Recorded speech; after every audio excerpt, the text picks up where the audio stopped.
cosmic council once presided over a peaceful collective. Collectors coexisted in harmony and mutual appreciation. But disaster loomed. Escaping just before destruction, the last of the council headed out into space to regain what was lost. Collecting all they can on their journey, they now find themselves here on Earth. Welcome to the Cosmic Council, the sight and sound of collecting.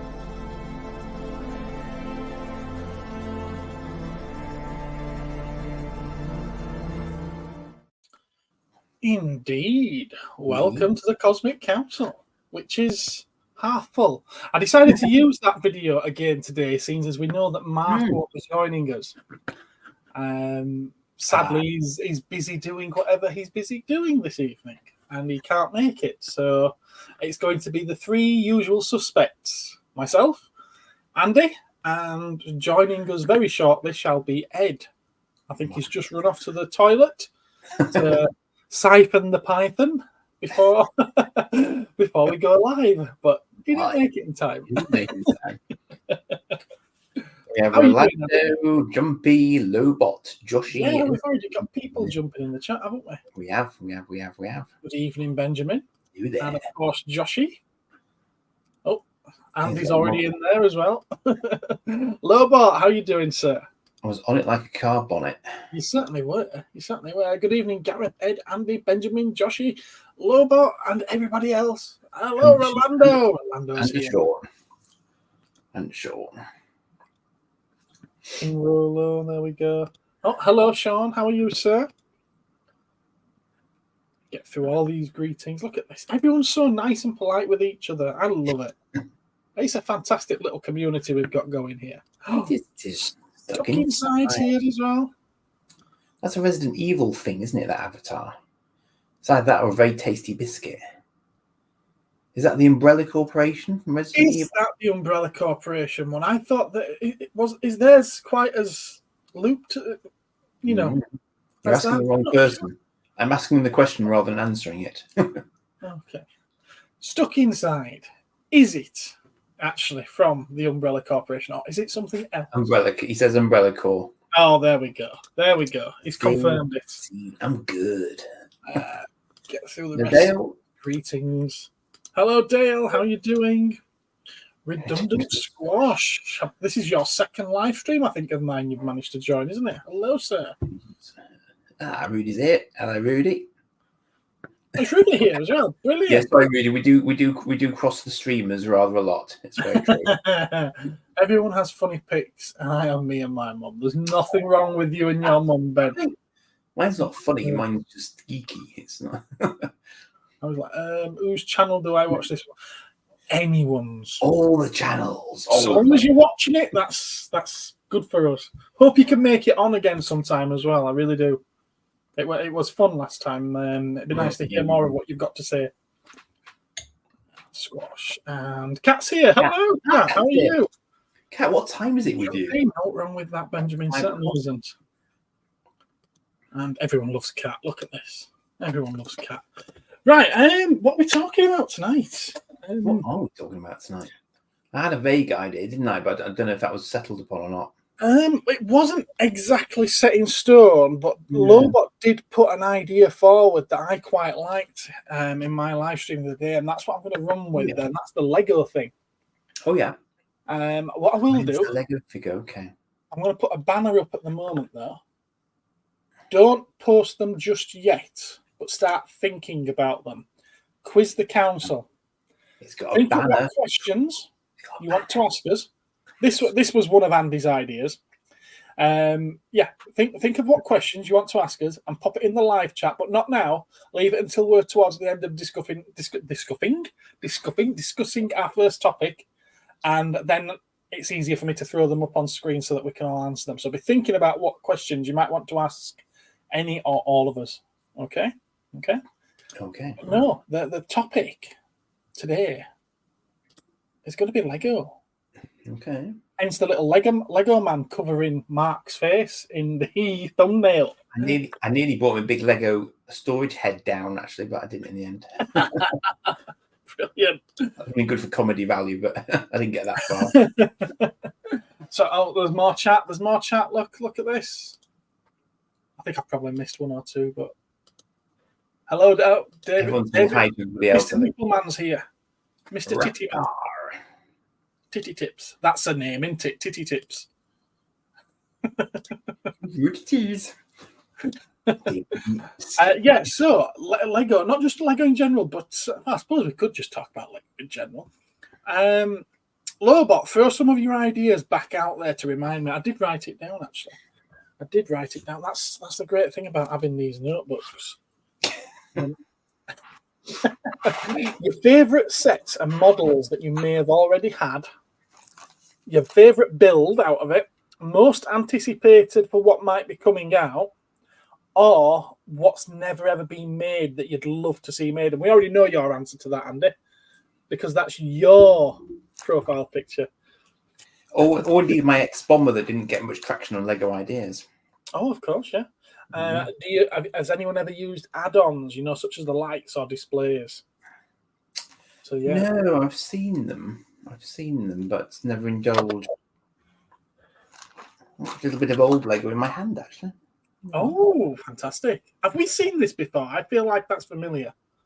Well, I mean, it is old Lego, but I haven't actually. No? I can't remember if I've shown it before, but yeah, I picked it up a little while ago. Okay. I don't even know if it's complete. The only Lego Ben would want would be Rocket Raccoon. He's a big Rocket Raccoon fan, is Benjamin. Hello, Mario. Okay. I love how you place your finger over the price. See, I've done this rodeo before. Rolando performing his task admirably. Thank you, sir. Right. I'm a bit out of touch with my Lego at the moment, although I'm aware of the new Spacey sets that are being released. Oh, which one? That are unbranded. Okay. Well, that was going to be another topic, was that? Well, not another topic, but an addition to this, another question. How you think that Lego might be coping with all of these compatible sets that are coming out? Yes, because it's an interesting one, isn't it, though? Because they have, from time immemorial, they have chosen to tie their own hands somewhat, because there are certain areas in which Lego will not tread, even though they repeatedly do so. Because, like, my Batmobile downstairs has got chain guns. Just saying, I'm just saying, it's got great big freaking chain guns under the bonnet. But obviously, what they won't do, and in fact, interestingly, a true story. This, are you aware of the televisual series known as UFO, sir? Am I aware of it? I'm aware of it. I haven't watched it. Okay. Are you aware that they utilize a submarine? No, I wasn't aware of that. I thought that was Stingray. It is also Stingray, but in the UFO televisual series to which I refer, there is a rather natty submarine called Skydiver, and the clue is in the title, in that it has a sky element and it has a diving element, and the sky element involves the submarine tilting upwards and launching a craft that becomes an aircraft. Okay. Off its nose. Typical Jerry Anderson stuff. Yeah. And I did a recreation of that for Lego Ideas. And it appeared on the site. It was there for about 7 days. Then they took it down. And all of a sudden, the UFO, the series, was not a permitted thing on Lego Ideas anymore. And I was like, someone's thought that looks too much like a military submarine, even though it's science fiction. Right. So I thought I was all right, but because it was coloured in a sort of a dark browny sort of colour, it looked military. And so somebody probably went off and checked the series and went, "Oh no, aliens invading! Oh no, scary, weird, no," and kiboshed it.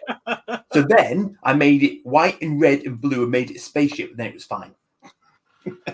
Okay, fair enough.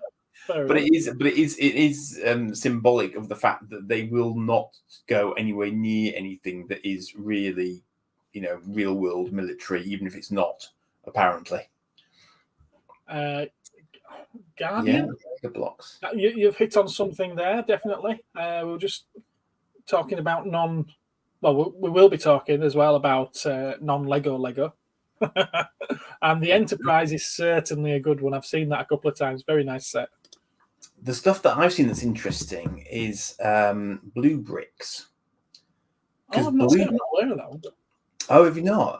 Well, they're very, very interesting. For people of my era, it's quite interesting because blue bricks do an Eagle. They do a Space 1999 Eagle. They also do Star Trek quite a lot, runabouts and stuff like that.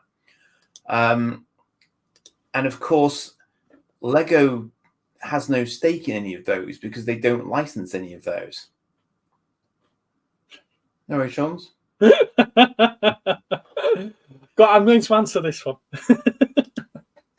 Question: who does the best Lego stream on a Sunday? And the only Lego stream where guests are gang probed by a group of studs and babes, led by a really good-looking, well-hung alien monkey lizard. Well, I don't know about the well-hung part. It seems quite sparse, does that area. Hello there, Rob. How are you doing?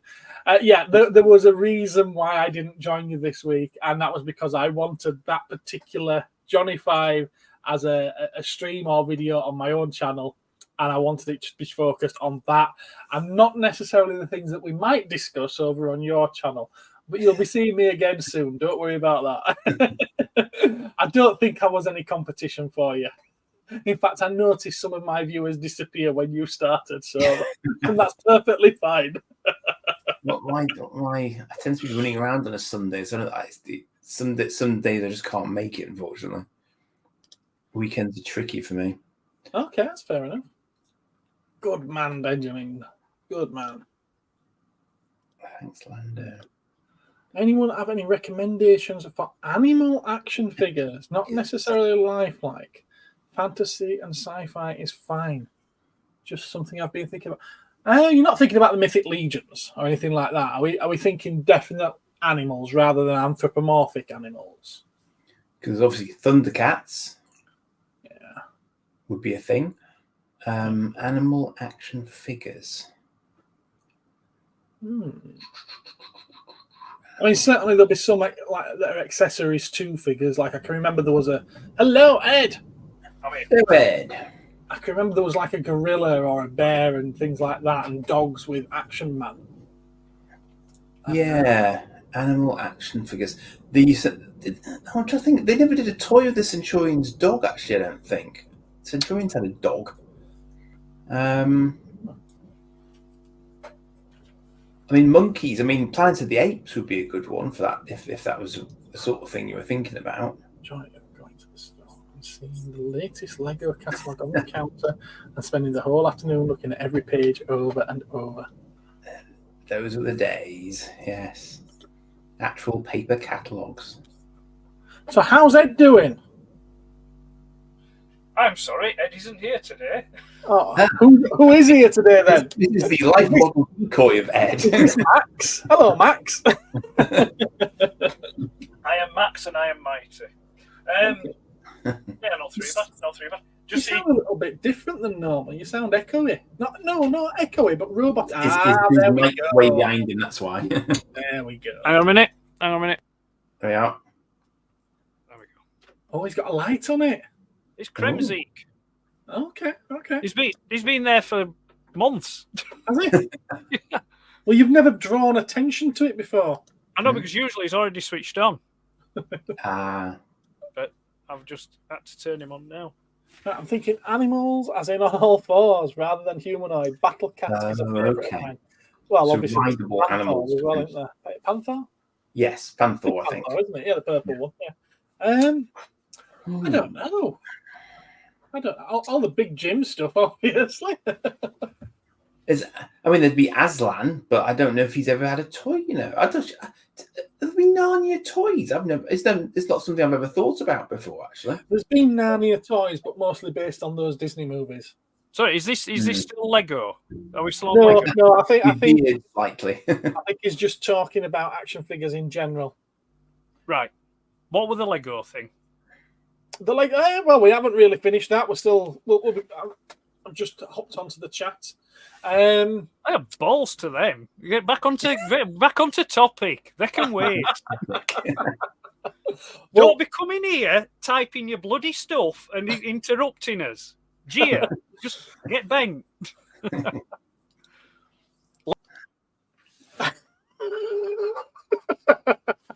Did you do that?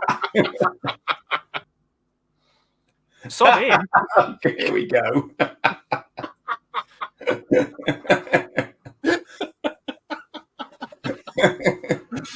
So I don't know what you're laughing for. Giving him the power. Oh goodness me! Right, we've all had a go now. Right. There we go. And he's back. Yes, Ed's back in the house. Everyone, we could tell, can't we? We could tell. Do that. Yeah. That's a good point there. That's a really good point. Ursa Major is a good animal, yes. Anyway, sorry. Back onto the Lego topic. What's your favourite sets or models? What might have been your most favourite build experience? Most anticipated set that's coming out that you're aware of or that you want to get? What's your thoughts on not Lego, the compatible stuff? And do you use any add-on lights or anything like that with any of your builds? And the last one that was suggested was sets that were never made that you might want. So something that you think would make a brilliant Lego set. And I think that's probably going to make up for quite a good portion of the conversation. Yeah. I would like to. I'd go by what I'd like to see them make. Go on, then. It's quite, and they can do it. It just needs someone high up to say, yeah, let's do it. And I think they ought to take a cue from other companies that are doing the same thing at the moment. But I would like to see Lego reissue the original Lego Space line. Yes, yeah. I believe that would be immensely popular with people. Yeah, screw you. Stop interrupting. I think it would be summer aids. It'd be a great. I think it'd be very hugely popular with, our generation. I would say, which of the generation that have money to spend on Lego. Well, no, I mean, because it's like, our generation have got that connection to those sets, yeah. And I mean, I believe it would prove quite popular, and it could also stem off as well. They could branch off into reissuing the old Lego town stuff as well, like, some of the old Lego airports or fire stations, even like the castles, the Lego castles, so... They don't tend to reissue, do they? They tend to make new versions of... yes, but what I'm saying is, though, so like if they follow, like current trend, like Hasbro are doing with G.I. Joe and Transformers and things, and then Mattel with he, Masters of the Universe and that, I think, if they were to reissue these original old, sets, I'd like I said, I believe they'd be quite popular. I tend to agree, but I do think that there's an awful lot of criticism that gets thrown at these companies that are just doing straightforward reissues because it's lazy.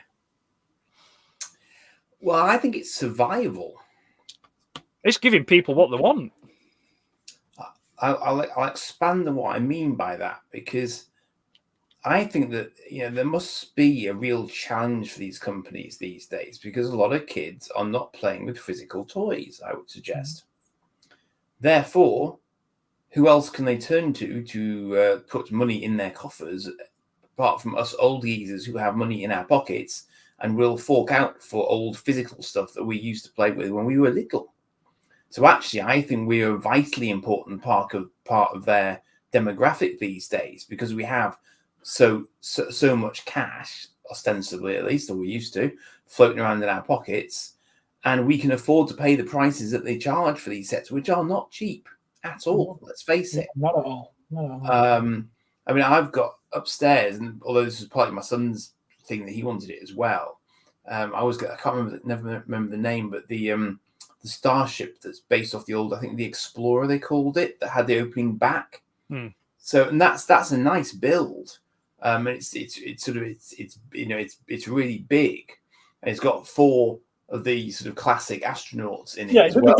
The Galaxy Explorer. Yes, that Yeah. one. Yeah.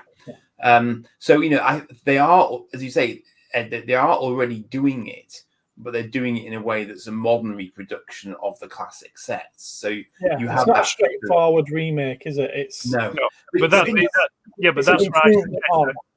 I'd like to see them do just a straight up reissue of those sets, along with the, like the moon base panels and things like that, It's an interesting one, isn't it? Because I don't know how many of the pieces they've now retired, even in the right color.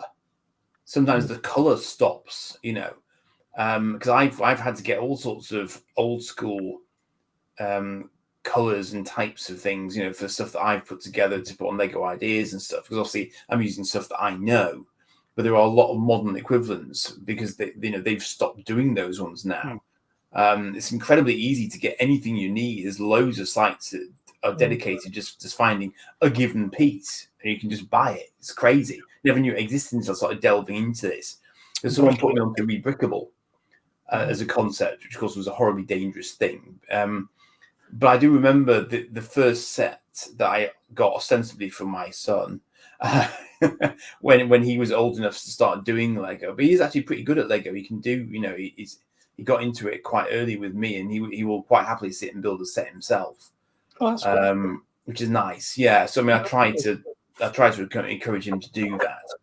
But then, of course, we had the Lego games that he loved to play as well. So he used to play Lego Star Wars on the Wii and stuff like that when he was little, and he loved that as well. So yeah, it's just a shame it's quite so expensive, and that of course does open the door for the non-Lego people to walk through. Certainly does. Yes. The thing is, a company like Lego, they will have all those, let's say, recipe mixtures for those discontinued. The bricks, the bricks aren't discontinued because they're still using the bricks. Yeah. Will you be surprised? Actually, I think there's quite a lot that they don't use anymore. What, like 4x1s and 4x2s? No. Specific bricks that would have been used in those space sets. So I'm thinking like a lot of that translucent stuff with the neon greens and everything. And the neon greens came a lot later. The original Lego space, it was just a translucent blue and the translucent yellow. Well, even those blues they don't use anymore, do they? Yeah, I've seen the little round singular ones in that translucent blue. No, I mean the shaped pieces, the canopies, canopies and things like that. They still call them a brick. They're still called a brick. Yeah, but it wouldn't take much. They will still have the molds and the mixtures for the plastic for them. It's not just they won't just bin them and throw them out. They'll still have them there. No, it's purely a question, and I think whether or not it would be economical for them to pull it out of mothballs and reset a part of the factory to do that. And it might well be, of course, per your argument. I think there's definitely an argument where you could do sort of quite a large box set that had little bits of classic sets in it, or like 4 classic sets in it or something. Do something like that, and people would buy it. There's no choice about it. It's still just Lego at the end of the day. And part of the problem is, I think, that Lego themselves, I believe, put up the instructions now for prior sets. Yeah, they do. So if you had enough bricks, you could just do it yourself for nothing. So it is really down to whether or not you want to see the original packaging resurrected. I mean, the reason I got this one in front of me was just because it had that little sort of flattened box, and that was what set it apart from anything else. I just thought, it's quite nice to see that again, So that sort of thing I could see them doing, because I think it would bring back memories for people. There's no two ways about it. So yeah, definitely an argument for it.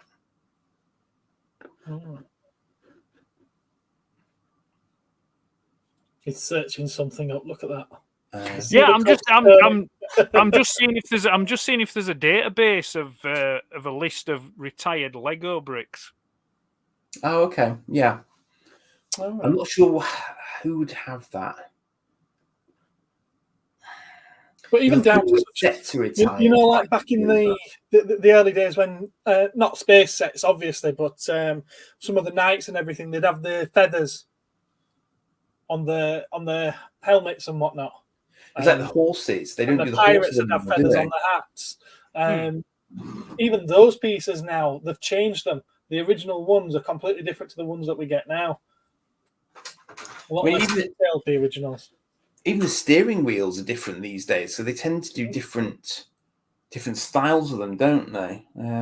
Yeah, but I get that, but I think the point is, if Lego wanted to, they could bring these sets back. Yeah, they could do, but I think that Lego is one of those companies that they don't go backwards; they always move forwards. And when they do something from the past, they improve on what it was like originally and update it. I would say sometimes, yeah, but I mean, my biggest gripe with Lego really is the amount of specialized pieces. You know, I mean, my favorite Lego is the kind of Lego that you use your imagination to build something rather than having a bag full.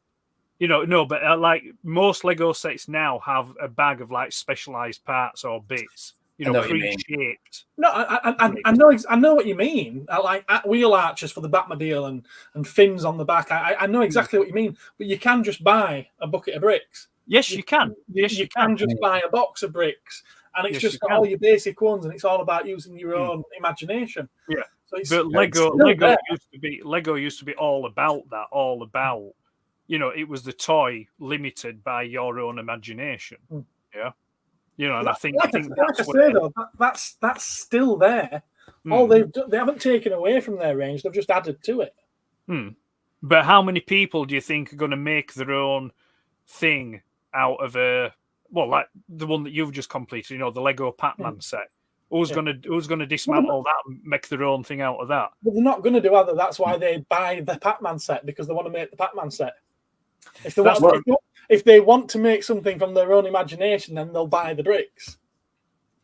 Well, you see, it's interesting because I think it falls. My son and I have very different approaches to this. Upstairs from me here, there are a whole slew of still completed Lego models. But when I did Lego, I used to build it once, deconstruct, and put it into my pile. I would then tip out the pile, surround myself in it, and spend many a happy hour sat in the middle of my Lego pile doing stuff, which was in no way led by any instructions whatsoever. So it's kind of, you know, I think it very much depends on your build style, if you like, in terms of what you actually do with your Lego once you've done it. Because obviously, you could dismantle it, but like you say, Ed, if it's geared towards a specific thing, a specific build, it does reduce its reusability. Now you might still be able to repurpose it, obviously, but things like the really big Batmobile, I think its canopy was unique. Because obviously they needed it to do that particular set, which makes perfect sense. You know, they wouldn't have had any other choice, I don't think. I mean, I can remember years ago when I got it was a set. It was 744. That's it. That was the number of the Lego set, 744, and I think it came out in 1980, I think, or 81. And it was predominantly yellow bricks with blue translucent canopies, and it also came with a motor and a battery pack. And what I used to like about those early Lego sets were the instruction booklet that came with it. It gave you the instructions for maybe 2 or 3 builds, but then it would give you about 5 or 6 optional other builds that it didn't give you the instructions for. So you had to figure out how to build them. Yeah. And that's what I loved about Lego. Yeah. It's like, you know, it wasn't, I'll be looking, I think, right, I want to make that. How do I make that? You know, so give me 2 minutes. Lego did the Aston Martin. Yeah, they've done the Aston Martin. Yeah, definitely. Sure yeah, categorically they have. I've seen it. Yeah, definitely they have. I'm not. Yeah, it was part of the Speed Champions. Speed Champions line. Yes, I've got it. Yeah, so yes, they've done it. Yes, they've done it. Yes. Yeah. They're probably in that predicament with that as to what else would they make from the James Bond franchise that would be popular enough to sell lots of. No, but it's too pew pew. Yeah, there's guns involved. Real world pew pew. Yeah. The only guns that they do are Star Wars guns because they're seen as blasters rather than guns. Yeah. Science fiction and fantasy, that's their get out clause. Stop. My son is 13, has collected a few figures from characters' favorite video games. I think it's a future. Yes, no, I agree with that. I've just listed some Dead Space figures on. That's a spoiler for next week's video. On my Spoiler! on my website, and the price that I paid to get those in, and let alone the price I'm selling them for, is absolutely ridiculous. Yeah. Interesting. Spoiler. Good example of what Eddie's talking about is the Eldorado. Yeah, exactly. Yeah, it's really, really well done, is that? And it is on my want list. So if you want to treat me at all, you know. Yeah. I'll probably buy it next time I go to the Lego shop. Best addition to Lego when they added that glow in the dark ghost to the castle sets. Yes. I was just talking about that to someone earlier, Rudy. I would like to get the castle set that I had as a kid, and it came with a glow in the dark ghost. Hey, Flav. They've reduced the number of specialized parts a lot since the late 90s, have they now? Interesting. Okay. So I thought they'd increased the amount because of the Star Wars and Batman sets. They're quite clever though. What they've done is, I think, is they often repaint standard pieces. So like things like I think Yoda's Starfighter. They'll use window pieces and paint the sort of the TIE Fighter cockpit on it rather than doing a more specialized piece. It's quite clever. Right, but they were losing money because of the number of tools. Now they've increased the reference with colours rather than duplicating molds. Makes sense. Flav knows what he's talking about when it comes to this sort of stuff as well. Cool. That's one of the reasons why they nearly went. One of. There were a few. Gabador. Hello. Robo Lucas. Lucas. A mechanized spiral from James Bond would be. Mechanized spiral from James Bond. What's that? Oh, the intro. Oh. You're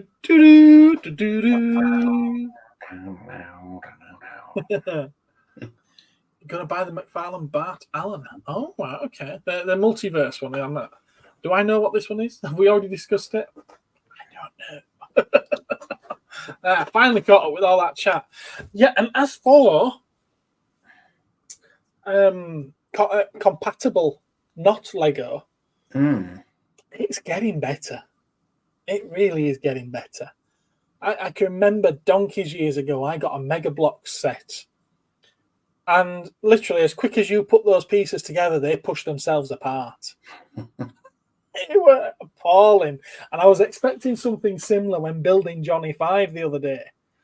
And that's right, Custer. I've seen that on Lego Ideas so many times. People suggesting that. I think they've missed the trick by not doing that. I wonder if it's because he comes with a gun. No, because it's a laser gun. They'd be able to do that. That would work. But the bricks feel like Lego. They've locked together like Lego. In fact, some of them are tighter than Lego. There were a case where I put one in wrong and I had to take it out, and I was fighting with it to get it out. They really are getting better now. They really are. Other plastic construction toys are available. Tente. That's an old one, isn't it? Is it properly old? Yep. Yeah. In a box, and it's still in its plastic bags as well. Actually, I haven't even popped it out, but yeah. I had a little bit of this when I was little, and it's very cool. It's really interesting because it's got very different shapes to Lego. Yeah. Creo's a really good example. In fact, I know I spoke to Ed before, and we were sure that they were made in the same factory by Lego. Yeah, Tente. I had quite a bit of Tente in the early 80s. They did a line of transforming robots. Yes, quite big ones as well, as I recall. Yeah, it'd probably be about 12 inch, and like they had like pilots, like the B. So they're more like like mechas rather than they had pilots, and then like they had a series of aliens, green translucent aliens. They also did a series of battleships as well. I had like a couple of aircraft carriers and destroyers and things that they also did. There were quite a large range of stuff that they did, and it was a lot cheaper than Lego. I mean, I can recall the sets that I had. I used to get with pocket money when we were on holiday. There was a place in Cornwall called Falmouth, and there was a place. Yeah, those are them. Yeah, a place called Trago Mills, and they used to stock them. They used to just have the packed on the shelves because I'm assuming that they were cheap to buy at the wholesalers. You know. I say you don't need my face going big. Yeah, that's the one. Yeah, I had those 2 aircraft carriers, the one with the jets and the airplanes, the props, and then I had a ship similar to that. The one with the 3 funnels.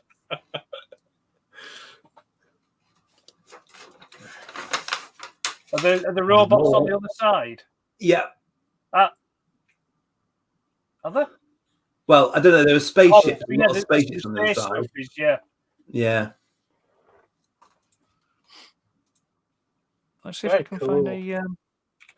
They were really cool designs. I mean, the classic. They could be straight out of an anime, really, couldn't they? Or indeed even Thunderbirds. Actually, I think they're starting to do this more roboty stuff down the bottom there. Maybe this one's a bit not quite the right era or something. I don't know. It's cool though. Cool sets. I'll just see if I can find an image. I can picture it. I think I can picture the one you're Trago thinking. Mills is still there, Ed. Who said that? And Dave. Mr. Oh, is Titty Trago Mills still in Falmouth? Why is Dave in Falmouth? Are you, sir? If Dave's in Falmouth, give my regards to Pendennis Point. Much about Lego growing up was the catalogue photography, where they would have their sets built. Oh yes, into a yeah. I know exactly what you mean. Yes. Yeah. Because again, military knockoff brand who had a huge presence at Toy Fair. Would that be Kobe? Because that's interesting. Because that's look at what that Lego is sat on. You see, they did quite a lot of interesting backs. Yeah, they certainly did. Yeah. Stuff, Yeah. Look, awesome place, Dave. Unopened in the bag. Look. Ooh. Do we know why Lego haven't revived or revisited Lego space in a big way? Surely it'd be amazingly popular. I can't remember when it was, but they did do a really. I have a while ago. I have an answer to that. 2 words: Star Wars. Well, yeah, there is Star Wars, but no, it would be competing, wouldn't it, with starships from Star Wars? I think it was when they had the Star Wars license, though. They did a thing. Well, they did the Alien Conquest, which was aliens invading Earth. You had tripods and UFOs and stuff like that. Were a really, really good series. But I think it might have been prior to that, they did do a space theme set. And the way my mind works, even though I've never seen Space Precinct, it was more like Space Precinct. So you had all your aliens, you had your spaceships and things like that. That's better. And it just didn't do well at all. Oh, look at that. I think they followed that one up with Atlantis. And that didn't do all that well either. Oh, yeah. I think I had that one there. I had that one, Perseus. Wow. Cool. I had that one, Hercules. And they haven't got the others that I had. They were like these white ones that they did. Not that one, but they had like a dome. I tell you what one of them looked like an Ed 209, similar to an Ed 209. Cool. They're cool. They are very, very cool. They are very, very awesome. cool. But unfortunately, the only downside to them were these pieces here that they used for the joints. Yeah. After a couple of weeks, they went really loose. Yeah. Okay. And Lego didn't do many joints like that back in the day. I used to have, I think, a 2x3 onto a 2x2. Do you remember those? Yeah. Sort of, they're quite flat plate sort of hinges. I used to use those for knees and stuff all the time because there wasn't much option. But yeah, I just remember them being they were relatively inexpensive. But they're so creative as well, aren't they? Because it's just that there's no two massively similar there, really, are there? I mean, that one looks great. Helitron, that looks awesome. Does that one? They all do, to be fair. Mm. That one is like a bloody dragon. But yeah, it's but yeah, they were like they were very Frogster. different in the way that they're connected. I even like the imagination in the names there, Frogster. They You know, do like the the, modern space shuttle type stuff, but I want blue spaceships with yellow windscreens. Yeah, I know what you mean. Oh, the bright green, that really neon green. Mm. Yes, it is so cool. Definitely. I can fetch, if anyone wants to see it who hasn't ever seen it in the flesh, so to speak, I can get the Explorer down if anyone wants it. You can if you like. Hmm. Can if Go you for like. it. If you want to do a show and tell, Page sir. left. I'll do a show and tell, and bear with me. Well, I'll tell you what then, while you're going to do that, I'll start opening this parcel that I've got down here.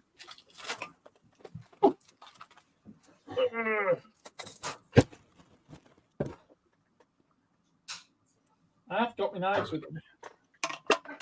I've learnt my lesson now. I know that I need to have knives with me because I like chopping my fingers up and things like that.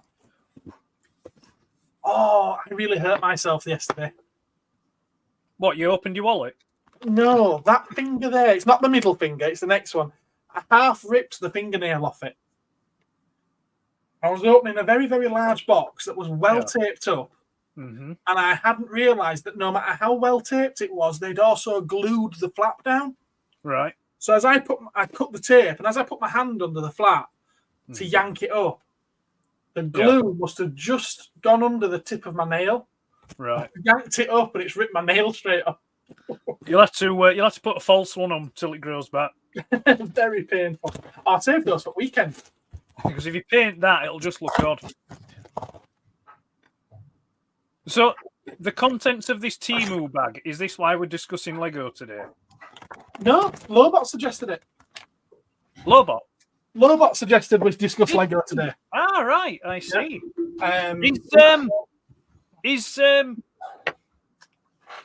What's his name? Kato? Kaioken? Yeah, Kaioken. Is Kaioken in the chat? He's not in the chat, unfortunately, no. He's not. Well, can I just give him a brief shout out because he was kind enough to, as we're on with Lego, let me just get this, do this.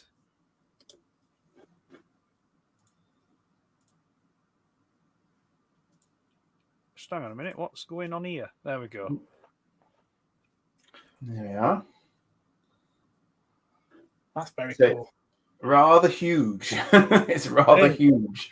It is nice, and I like the inspiration. You know, it's taken its inspiration from, but yeah, I'd still much prefer to have the original reissued.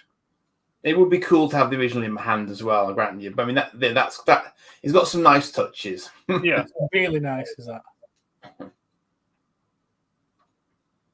Because the packaging. How sturdy and stable is it? Hmm.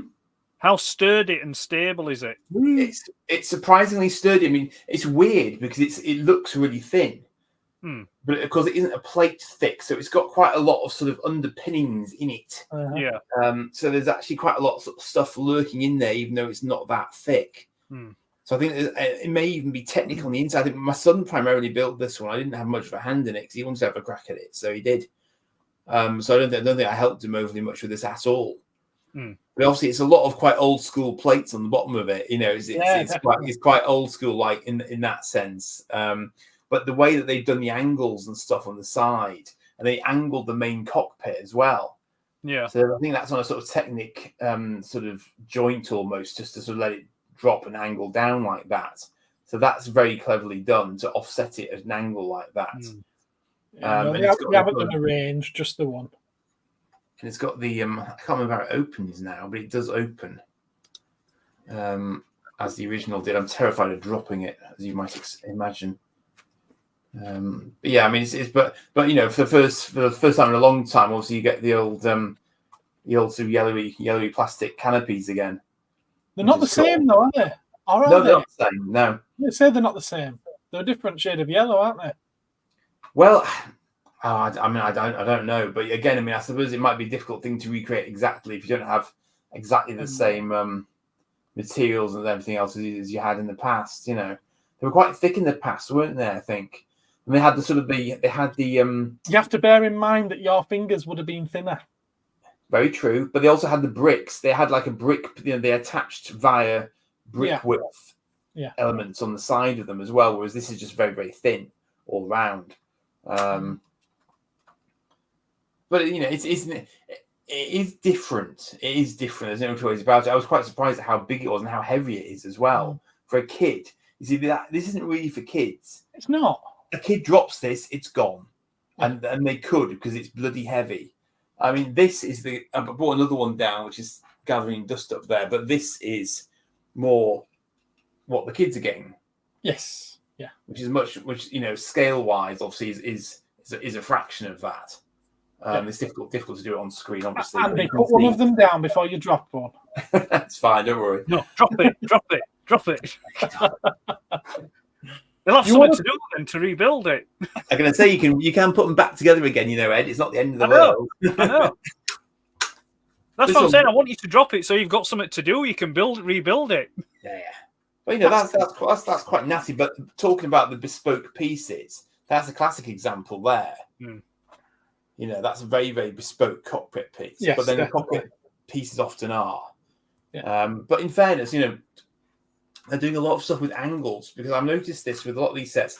They've got this on a hinge plate. Yeah. So you just sort of hinge it into place, which is clever because It's it just genius. Forward planning. The way that they're designing sets now, using the bricks that they've got, it's absolutely genius. Oh yeah, because they're using Technic and everything quietly. Yeah. Everything's got an underpinning of Technic in it, even if it's a completely normal set, it's crazy but brilliant. Yeah. Cool stuff. We'll stop. But yeah, so the other interesting recently got into plus in a big way. What's plus? So yeah, thank Kaioken. Kaioken, sorry, sent me that. A bit of Lego. Can't get it in focus. And apparently it's because she's holding a keyboard that reminded him of a certain microcomputer. Of course. But it's one of these minifigure sets. Yeah. Which, it's out of my age range. It's 5+, so I'm not quite there yet. But yeah, he sent me that. Thank you very much. I'm glad that he mentioned the home micro connection, because if not, I'll be like, does he think I'm some kind of like big girl's blouse or something?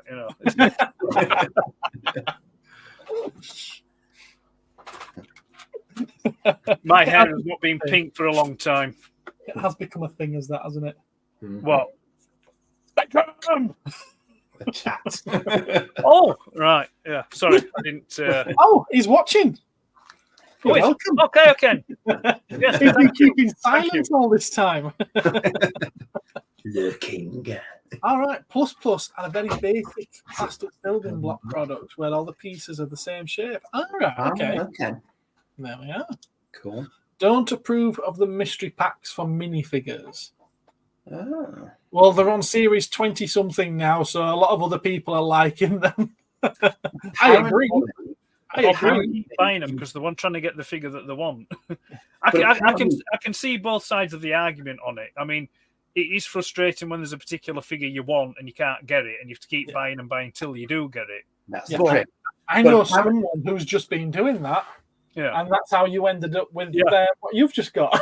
But by the same token, I completely understand that if you could pick and choose the ones that you wanted, there probably would be quite a few that went unsold. Because when they do a range, I mean, I don't know if the instruction booklet's still in here. Let's take this one, for example. Right, so if I was to tell you what, let's go on big screen again. So that's the range of figures that's on this one. So we've got like a, I'm going to say an Inspector Clouseau looking one. We've got the Gamer Girl. With that one, it's really good. Is that? We've got like a knight with red eyes. We've got like a, oh dear God, right, okay. Yeah, it's 2024. I forgot. Right, I won't go down that because I won't dignify myself. I don't want to dignify it. But you get me meaning. There's loads of different ones, and I'm guessing you came across the Paralympian then. is that what it is? We're at the stage now where we've got disabled Lego. Let's have a look. Just happened to tune in. Basil Batwing and Dinosaur from the series were great.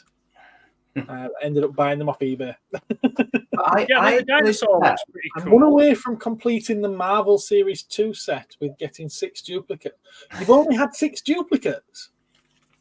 That's really good. If you're only one away, that's really good.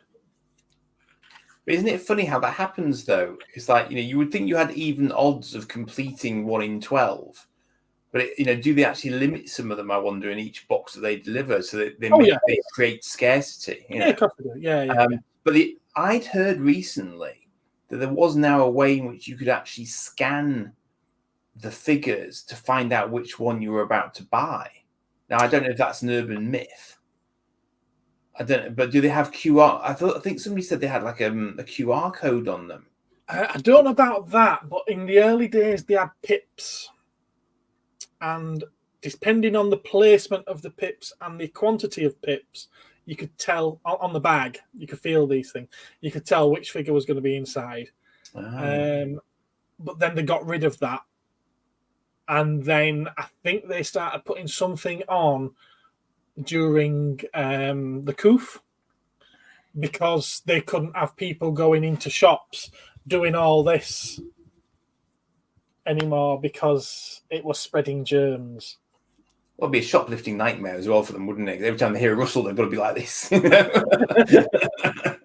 But doesn't it just highlight the fact that it was spreading germs because there's a load of mucky buggers out there that weren't washing their hands? Yep. I mean, that's like that. Obviously that's a cardboard box, but it's they've got rid of the bags now because I love it. This is absolutely delicious irony. A company that makes all of their product out of plastic. Yeah. Is putting their items into a box now, a cardboard box, because it's environmentally friendly not to use the plastic bags anymore. Yep, I know. And the ones that I've got in the shop, just so the pieces don't go missing, I'm now putting those Lego bricks and the box inside a Sealy bag. I find it amusing. It is. It's very amusing. Very amusing. Oh, you're in the chat as well. Can you not just, come on. I was just going to Rudy because other people were talking, so multitasking. It's cool. Just going. I mean, I can't get it out now because it is heavily packed away. But all the Lego sets that I had from like the late 70s and early 80s, I still have them. Wow. And I have them in the first Lego set that I got. It came in a wooden box with a red sliding lid with the Lego emblem on the top. Oh, wow. If I can find a picture while we're chatting, I'll show you a picture of it. I'll have to pull one from the internet. But I still have that big box. And then like inside there then is the original bricks that were in there. But then there's also that 744 set. There's quite a bit of Lego Town. There's a Lego Town airport. So there's all on the one that I do still have boxed is the original Lego Technic car chassis. Yeah, I think I had that one. With the red seats and the working pistons and the suspension. Yeah, that was cool. That might be my last Lego set before I stopped, I think. I'm just saying that's in the chat. Yes, it's in a bunker ready for the apocalypse. Yes, it's down in the vault. Bunker out of his Lego. But I remember the sets where you would you get it home and then you lift the lid, and then the Lego would be sort of presented in trays, kind of in the box. Do you remember that? Is that right? Yes. Yeah. Yeah. Definitely. Anyway, have we spoken enough about Lego, or are we going to carry on? We've been on it for 25 minutes nearly. I can show you a completely stupid piece of Lego. No, we haven't. We've been on it for 55 minutes nearly. Yeah. We all love Legos, don't we? Do you want to see the daftest piece of Lego ever? Go on. Hang on. I thought you were holding up the glass then. No, that's not Lego. That's drink. Excuse me a moment. He's excused. I know exactly which ones you mean there, Robo Lucas.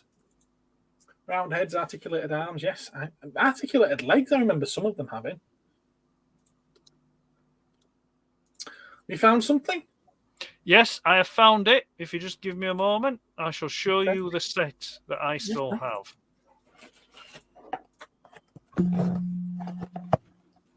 There we go. That's it. Oh, look at that. Wow. Look at that. Cool. That's proper Lego. Look at that. That's what I mean. That's primary colours and base plates. There you go. Yeah, that's where I'm coming from. That's proper Lego. And this shows you how old it is. Yeah, Look at that. They were the Lego people that was in my Lego when I were a kid. Wow. And that's exactly what someone's just said. What's that? What they said? Yeah. There you go. Yeah. And they had wigs. You could change the hairstyles on them and stuff like that. Well, yeah, I I love them. Them translucent bricks there. In fact, that's probably where my love of translucent plastic comes from. Possibly. Maybe. But yeah, that's the set that I still have. And let's shut this down. We'll get that on to Gareth. Why? I mean, sorry. It was thingy, wasn't it, Andy? No, wrong one. Sorry, Andy. Oh, okay. Yeah. There we go. Oh, this stuff again. I mean, what the actual hell? I mean, really. Galador, ladies and gentlemen. Someone has to like it. That is exactly what it looks like. It's just a great big hunk of plastic. It's not even... I think it's got like 2 Technic pins to its name, and that's about as Lego-y as it gets. I don't think it even wants to come out to be displayed in public. Well, I mean, that's the thing. I mean, I think every toy company makes a FUBAR, from time to time. I mean, you've got Mattel made a FUBAR with She-Ra, Hasbro made a FUBAR with My Little Pony. It's just like they do these toy lines that, they're just a mistake.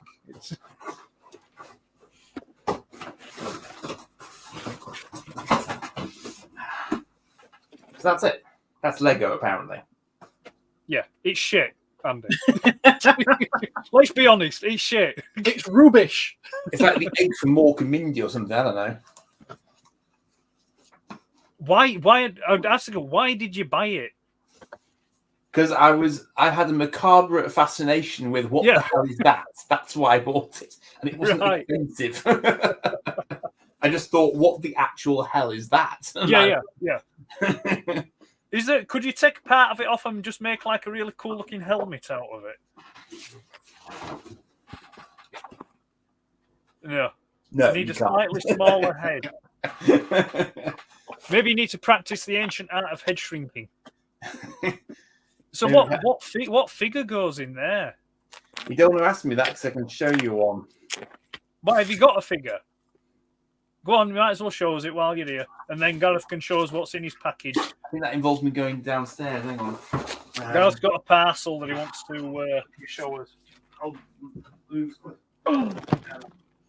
Oh, that's incredibly good. What's that? Lucas has got a My Little Pony Optimus Prime. Lucas, hand in your man card at the door, please. My Little Pony. Oy. There's not wrong with it if that's what they're interested in. I think I've got an astronaut's lunch. Maybe you have. I'm Just so give us giddy and that. excited to get into these bags, you know. There we go. Go on. Sod him. Is he showing us something, though? He's gone to get the figure that fits inside that. It's like he's redoing That rubbish Lego. Mastermind. That's It's the what? intro. That's the intro to Mastermind, isn't it?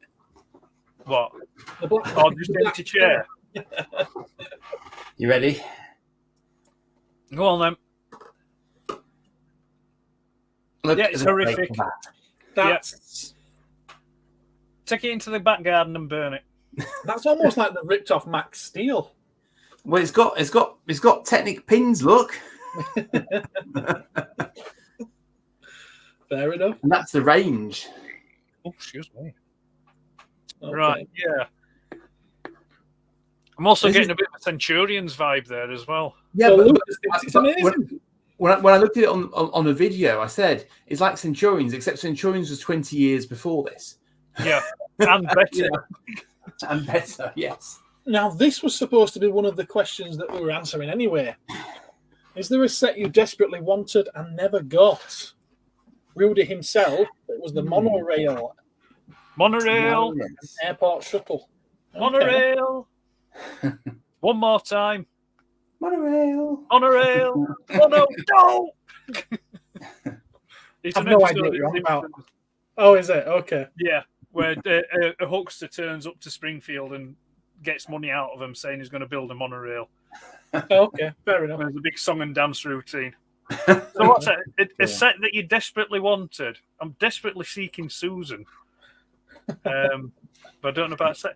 I don't know. I mean, I wouldn't say I desperately want it, but I do kind of regret missing out on the when they did the 1966 Lego Batcave. Oh yes. And it was discounted. It was discounted to something like £120 or £115. Ouch.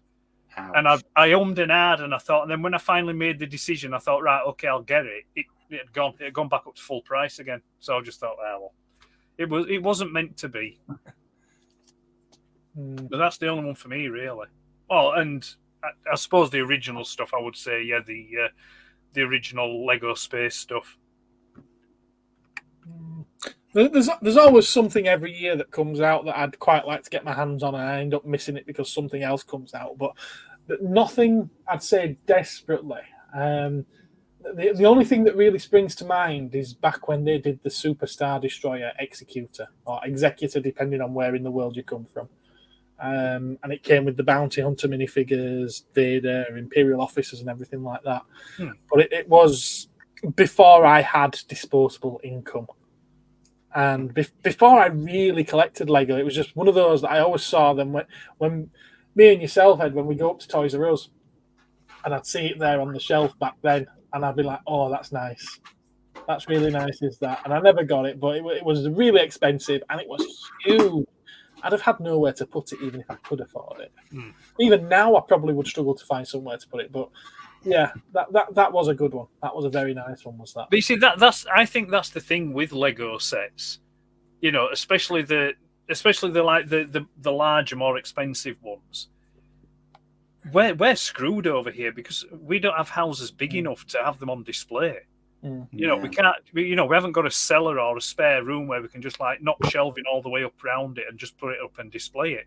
Yeah. You know, so it's and even if you did, you need a hermetically sealed room because if not, you're just going to be dusting for the rest of your life. I chuckle a lot when I see these people who they've got dedicated YouTube channels just to their Lego collection, and they'll do a tour and it'll show you them going down the stairs. It's like, so I've set up this room in my basement. My basement is where I keep my collection. It's been done out from wall to wall, this, that, and the other. And you get into their basement, and their basement is bigger than my house. Yeah, yeah. And what's going on there? God bless America. I'm not jealous at all, obviously. It's like, yeah, fair enough. You can have all that Lego and you've got somewhere to put it, but I want my house to be as big as your basement. But the thing is, though, they have bigger houses, but they're made of wood and they've got tornadoes, so it all balances out. You know, they have basements for tornadoes. Their Lego this house has been about 150 years. Yeah, like buy a house. That's almost as long as America's been around. Yeah. Yep. Sorry, no offense. What about you, Andy? Were there any Lego sets that you desperately wanted? Yeah, I was thinking about this. I mean, What's that? I Did don't you know. enjoy it, Lucas? I mean, the Sorry. Millennium Falcon sets look epic, but again, it's just space, isn't it? I mean, you know, I'm sure they'd be fascinating to build because they don't really lend themselves to Lego building. But I don't know. I mean, I would have quite liked the Venator class actually. I think they'd look quite impressive. That's a new one, isn't it? Yeah. New one, So isn't it? Venator class, you know, so the predecessors of the Star Destroyers would have been quite funky, I think. Nothing else really springs to mind for me. I mean, I like the Batcave suggestion. I remember seeing that probably even before I was massively back into Lego. I think really I got into it more because my son was into it more so than me in some respects. I mean, you know, it definitely sparked it again. I've still got Lego sets in the house I haven't built.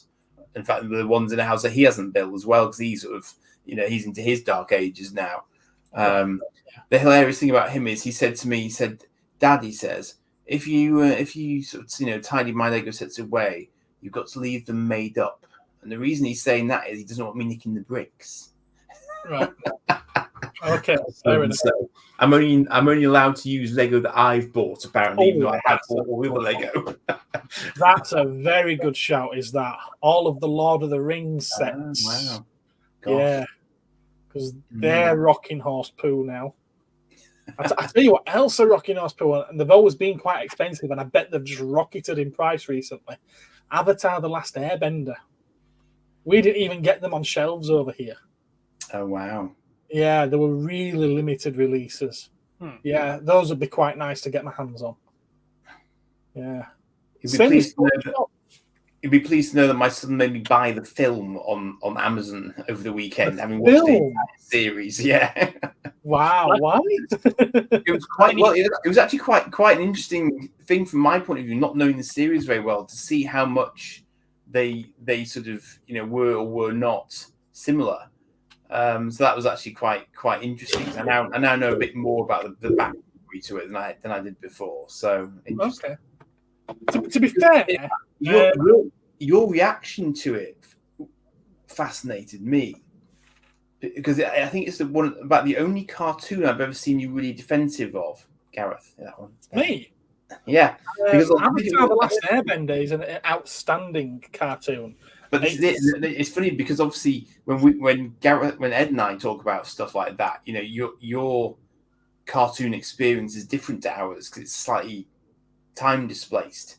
It's like for Airbender, I knew of it, but I've never sat and watched it. But I could tell that for you, that was like Our Mysterious Cities of Gold or something like that. You know, it was kind of that thing that had a real connection for you. That was really interesting. Well, it was down to having good writing. You know, take away the cartoon element, and it's just a story. It's a good story. It's got good morals. It's got great characters. The lore it builds from episode to episode is just absolutely amazing. And I've not seen that in any other cartoon. No, other cartoons, I mean, ones that no offense whatsoever intended, but like Transformers, He-Man, Mask, they were literally designed to sell toys. There were no toys for Avatar: The Last Airbender. What toys they were came much, much later because of the success of the cartoon. And it's a fascinating series. It really is. And credit to the creators and the writers on that one. And the animators. It's damn good quality animation as well. Well, I mean, it seems to me that the cartoon obviously starts exactly where the series and the film start. So I guess it's a classic sort of quest story, which a lot of toy cartoons don't. They do episodic. They don't do long term. But I think Mysterious Cities of Gold, Ulysses 31, even Jason the Wheeled Warriors, they all had a sort of an ongoing theme to them. You know, so there was that sort of longevity to them, if you like, from that point of view. But yeah, that's very, very interesting. Yeah, it's interesting that. I think we've finished with Lego now, so I'm going to I'm going to remove that. I'll just try to say, I want some white Lego bricks so I can.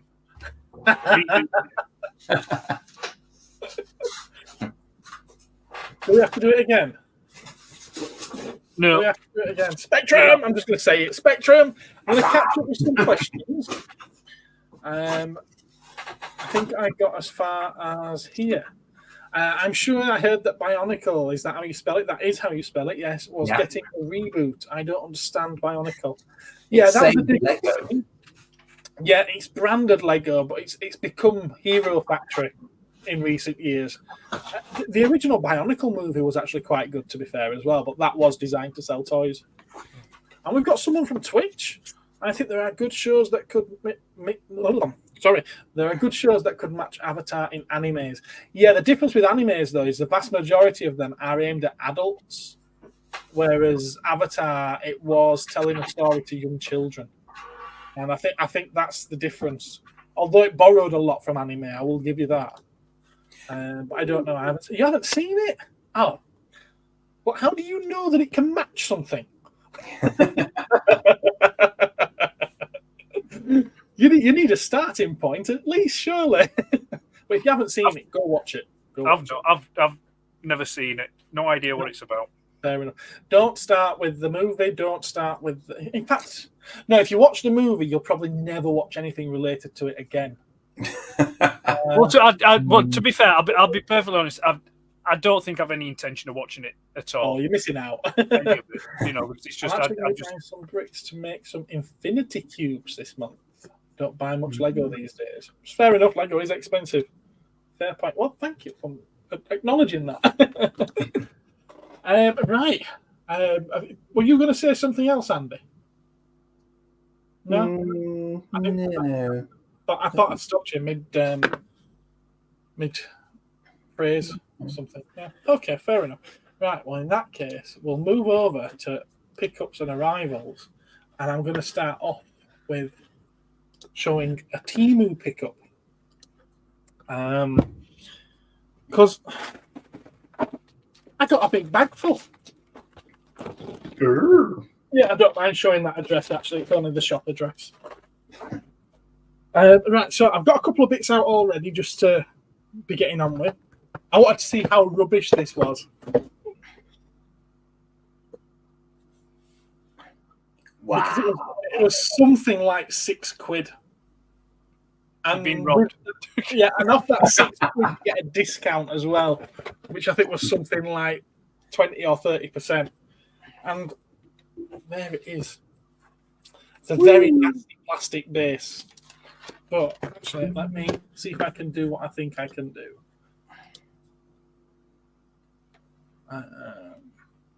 How close do you need it? How close do you need it? I did have another camera ready to go. It's not having it now. Oh my word. No. Browser can't access my devices. You were working before we went live. Oh, this is your fault, guys. Right, okay, then I'll just show it on here. So I have plugged it in. Okay. Does it work? Oh, look at! I love the reflections. Actually, that's quite cool. Does it work? It does. Oh, it does. It's a receptacle to trap Mr. with. Is that right? Yeah. So it's actually quite good. I mean, I don't know how long it's going to last. Do the plasma particles move when you touch it? Yeah. There's a proper little miniature one. Fair dues, I suppose. It's quite cool. That's quite cool, yeah. I don't know why I'd want it. And now it's boring. Move on. It's one of those, isn't it? I suppose. I could make my very own Doomcock set for my action figures with this. Put the lights back on. Other YouTube commentators are available. Yeah. So there's that. There's something that Ed's already got one of these. And I'm not going to get it out of the box. Yes. Yeah, because if you want to know what it's like, you can head over to his channel and you can watch his Timo unboxing and you can have a look and see what he thinks of it. Okay. Is that fair? That's fair. That's fair. That's fair. There you go. I'm not going to build this on screen right now, but it is a Lego-like set, sticking with tonight's theme. It's a little dessert wagon. I've turned autofocus off, haven't I? There we are. It's back on now. There we are. Little dessert wagon. I'm more impressed that it comes in a box. I was expecting all of these Lego sets just to turn up in bags. So I'm quite pleased that I can actually. Is that for you? Is it for me? Yeah. I thought it looked quite cool. I'll probably build it, then give it to the girls to play with. I'm going to say you big girl's blouse. There's 4 in the set, or at least on the listing for this, there's 4 of them. There's the dessert one, there's a coffee wagon one, which I've ordered that as well, which that'll turn up at a later date. There's like a snack one with burgers on the top of it and a hot dog. And I forget what the 4th one was. So that's a That'd be lit. waffle or something. So that's a lit set, then, is it? Lit set. As in, it's got lights. No, this is Right. Oh, sorry, I misunderstood that then. Yeah. I'll tell you what, I really should be on big screen. Yes. I'm showing stuff off, shouldn't I? Sorry. Yeah. So yeah, there's that, and I don't care if you think I'm girly. So what? So there's Big that. girl's blouse, Gareth. Big girl's There blouse. is something that looked really, really cool, and I ordered it thinking it was going to turn up terrible. Now, it's wrapped in a bag, so it might not be as good as it looks now, but it does look better than I was expecting it to be. So I'm leaving that till last out of this bag. Again, something I don't know if I can actually show working right now, but a cordless mini grinder, a little rotary tool for when I'm doing the models. So like little drill, little Dremel type thing. It's not toy. Well, it kind of is toy related model wise, but we'll come back to that another time, I think. What's in this? See, I don't even know what's in here. That's what the knife's for. Brown box of delights. Have a guess before I open it. What does everyone think is going to be in this box? Patrick Troughton's ashes. Another box. Oh, that's a good one. Schrodinger's cat. Schrodinger's cat. Ah, that's smaller than I expected it to be. We'll put your pants back on. Yeah. Get it out of the. Not bad though, actually. It's not a bad size for what I want it for. Sticking with the theme, Ah, it's a money box. I didn't list it as a money that's box. a It money just- box, It right? just said storage box, and I thought, ooh, minifigures. Have you not got a Magneto minifigure you can put in there? That's quite clever. That's very clever, Andy. Yes, I like that. Oh, you'd be able to fit them in through there at least. Mhm. But yeah, I actually thought of having a few of these stacked on top of each other. With Gareth, a I series think of figures. we've lost some of the clarity on your mic. Oh, have you now? It buzzed out and then you've gone quite tinny. All right, okay. What's it like now? Well, it is still a little bit faded, actually, isn't it? Yeah. Isn't it now? We can hear you, It but started buzzing with feedback and then it's gone quite tinny. Oh. Well, I didn't get this off Temu.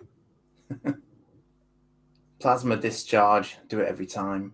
Cosmic Toys will be back after these messages. Apparently so. That's a very different. That's a very different looking store. That. Isn't This it? is Alt Shop. That's coming Okay. through my. That switched over to my webcam. Ah, right. Hence why you can see a little bit more in the background than normal. That's strange, isn't it? Ooh. It sounds all right now. Yeah. Does it? Yeah. In fact, that's Okay. arguably a better picture. Yeah, it is actually, which means that the camera that I've never even used this camera before. This is the one that comes with the Mac Studio display. Oh, okay. So the one that I actually paid 50 quid for isn't as good. There's irony. Okay, fair enough. Proceed, sir. Proceed. So, yeah, so there's this. You know, it seems to be better lit as well. Yeah. It's probably got a better auto white balance on it than the other one. Yeah. Maybe. So yeah, there's that. There's that. What else is in here? I've got an astronaut's dinner. No idea what's in here. Do we want to be opening this up on camera? What did you actually set out to buy? Did you actually set out to buy these things then, or was this some sort of mystery? Right, a lot of the stuff that I bought, it was literally just to see how bad quality it was going to be. I set myself a budget of what I would spend just to see how bad it was, and I was going to do it as a video rather than a live stream.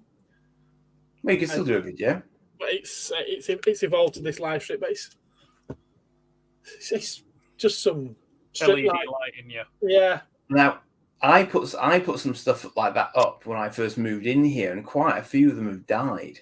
I don't even turn it on that often, but they've just quietly died. It's weird. Right. I don't know why. Many LEDs died to bring us this lighting. Indeed. Well, or lack thereof.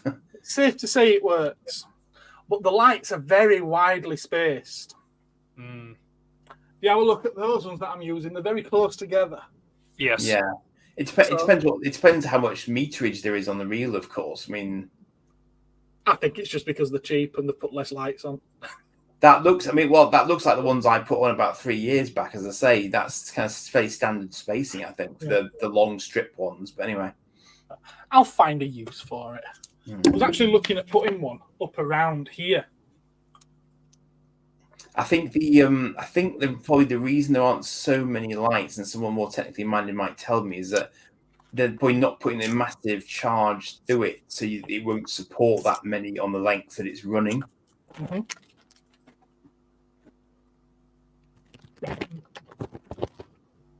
That's really impressive.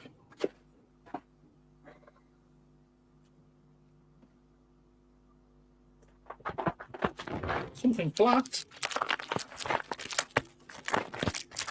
And Ed, feel free to go through the comments as I go if you like. That's up to you. No, nobody's saying no. They're quite quiet actually. It's just hi Joshy and good evening and Budgies. We've got Budgies. CBM, got a Mario and a Lobot. He's looking puzzled. Well, I ordered a die-cast F-22 Raptor. Okay. I received lots of pieces of paper. Interesting. Use stencils? Yeah, that's not very die-cast. No. Lost in translation, perhaps. Yeah. If anyone wants this, it's yours. Just let me know. No good to me. Answers on a postcard, please. Yeah. 153 scale. There you go. I wouldn't mind. It's not even held together with staples to get away with using the die-cast element. Yeah. Yes, complete absence of die-cast. Yes. Yeah. Right, that's rubbish.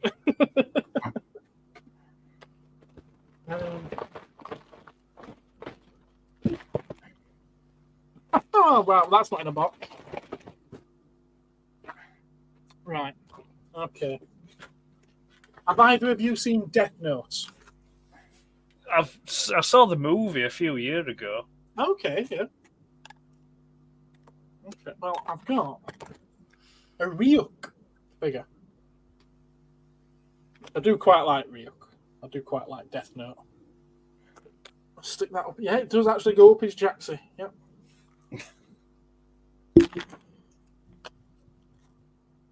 Assembled live on air. Oh, wow. Well, that's quite good, that. That's nice, yeah. Well, I'll say nice, you know. Yeah. Speaking. It's not bad at all. No. You can tell it's only cheap, but it's all right. And for display purposes, I mean, it's got a stand. I mean, you can't knock that, can you? And there's two of these, which are little like silicone things. The idea is you stick them between the keyboard to get the dust out. So not really toy related, but yeah. That's that light, isn't it? Oh, I ordered 2 of those lights, strip lights. Right, so there's only 2 items to show you now, and both of them I'm quite impressed with. Well, out of that package, anyway. That is quite cool. Yeah. Gamera. That's... Having sold quite a lot of the official ones in the last year or 2, that's taken from the same mould as one of the official ones. The paint job is on par. I like how it is taken from the same mould as well. They've scrubbed out, I don't know if the camera picks that up, they've scrubbed out the Bandai details underneath. Can you tell on the feet? You can just see it's patchy, isn't it? That's very... It's a prehistoric Ninja Turtle. It is. It is prehistoric, actually. That's that lot done. Just one more from here. Right, do you remember the film Critters? I do remember the film Critters. Now, they had a lot of different versions of these, and they all look terrible.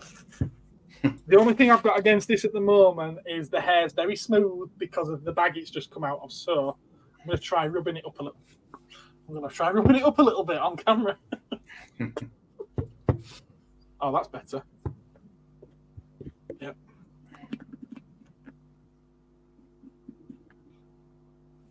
That's awesome. Oh, yeah. That's good. That is awesome. That's a keeper. That is definitely a keeper. I wonder what the cats will make of that. Short work if they get hold of it, I would reckon. It'll be short work of them. I'm well impressed with that. I think that were about £8 or £10 or something. Less the discount. That's I like that. I think the quote I remember from Critters is "burgers, no bones," or something similar. So yeah, that's my. Oh no! One more thing here actually. Oh. Although it's a 3-tier bracket shelf type thing, made of acrylic to go in cabinets to stand figures on. I'm not going to set it up now. Mark was accusing me of needing those the other day. Yeah, I'll update you on that on our next council. But if you want me to carry on, a second package arrived today. Uh-oh. This is becoming Moorish, isn't it? I can tell. And a third. Oh, good grief. You might have to stage an intervention, Ed. Yes, I will show some bits that I've picked up. All right. Go on. So the first one. You do that. Hang on. What? You need to go big screen. All right. Okay. Here we go. Whoa. Right then. So the first one. Well, actually, to be fair, if people peruse my Instagram feed, they probably have already seen these, but I will show them on here as they did come in recently. The first bit is jigsaws. Oh yes. So we have. I've started doing this recently because my Transformer collection is pretty much tapped out now. I've started branching off into the more obscure areas of merchandise.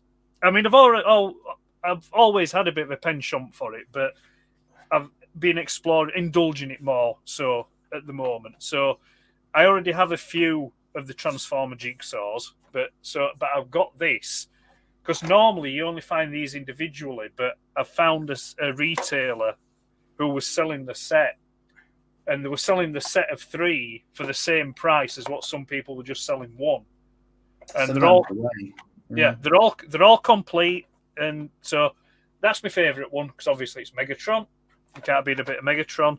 but these are the only 3 they ever did in this particular packaging and this style. So we have Megatron, we have Ultra Magnus, and then we have Galvatron. But it's like they're all based on the toy artwork, which I love. But then there's just little variations. It's like that one, the Galvatron one there. They've obviously contorted him into some kind of different pose. It's obvious the image is reversed as well. But then you've also got Springer making an appearance there, in helicopter mode, shooting. Oh, yeah. You know, and then on the Ultra Magnus one, it's just him on his own with lots of explosions going off. But again, it's this toy artwork. And notice the white chest plate there, as opposed to blue. And then same with Megatron, just loads of explosions going off, holding his rather large weapon aloft. And there's nothing else there. So yeah, those. It's what? I said we all do that. Yeah. So these are dated. These are actually from 86. But yeah. So Lucas, yeah. The information that I've got on them, they're actually dated 85. But like, if you go to TF Wiki and things like that, they have them down as release date as 86. So I suppose it's open to interpretation.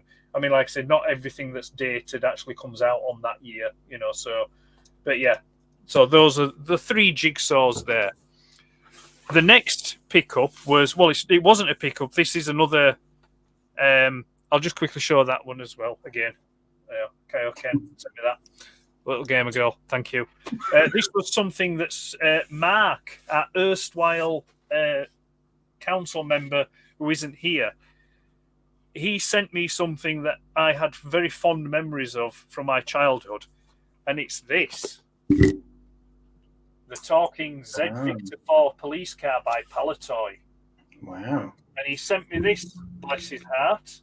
The box is in quite good condition for its age. I mean, we're talking, 70... It's probably about 74, 75 is this thing. It's not a repro box, is it? No, it's not a repo box. No, it's an original box. It's an original box, and there it is. Now, the reason why I don't normally share stuff like this, but I will share this because this is kind of special. This is based off a Triumph Mark II built by British Leyland, specifically the 2.5 PI, which was back then petrol injection. And when I was a young kid, my dad had these cars, the Triumph Mark II, and they were quite popular as police cars back in the 70s. And I had this. I had a trio of Palitoy talking toys. I had this, the talking Dalek, and the talking R2D2. None of which have survived. They're all, the R2D2 has, but he's a shell of his former self.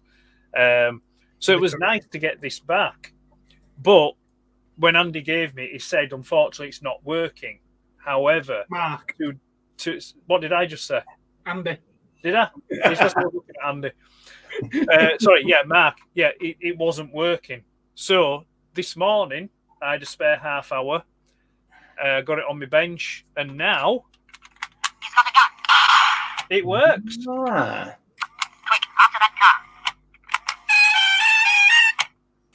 He's going to be gutted now that he gave it you. Yeah, he's resurrected. He's increased its value tenfold. So, yeah, it works now, and it's great. And the condition of it leads me to believe it's never been played with.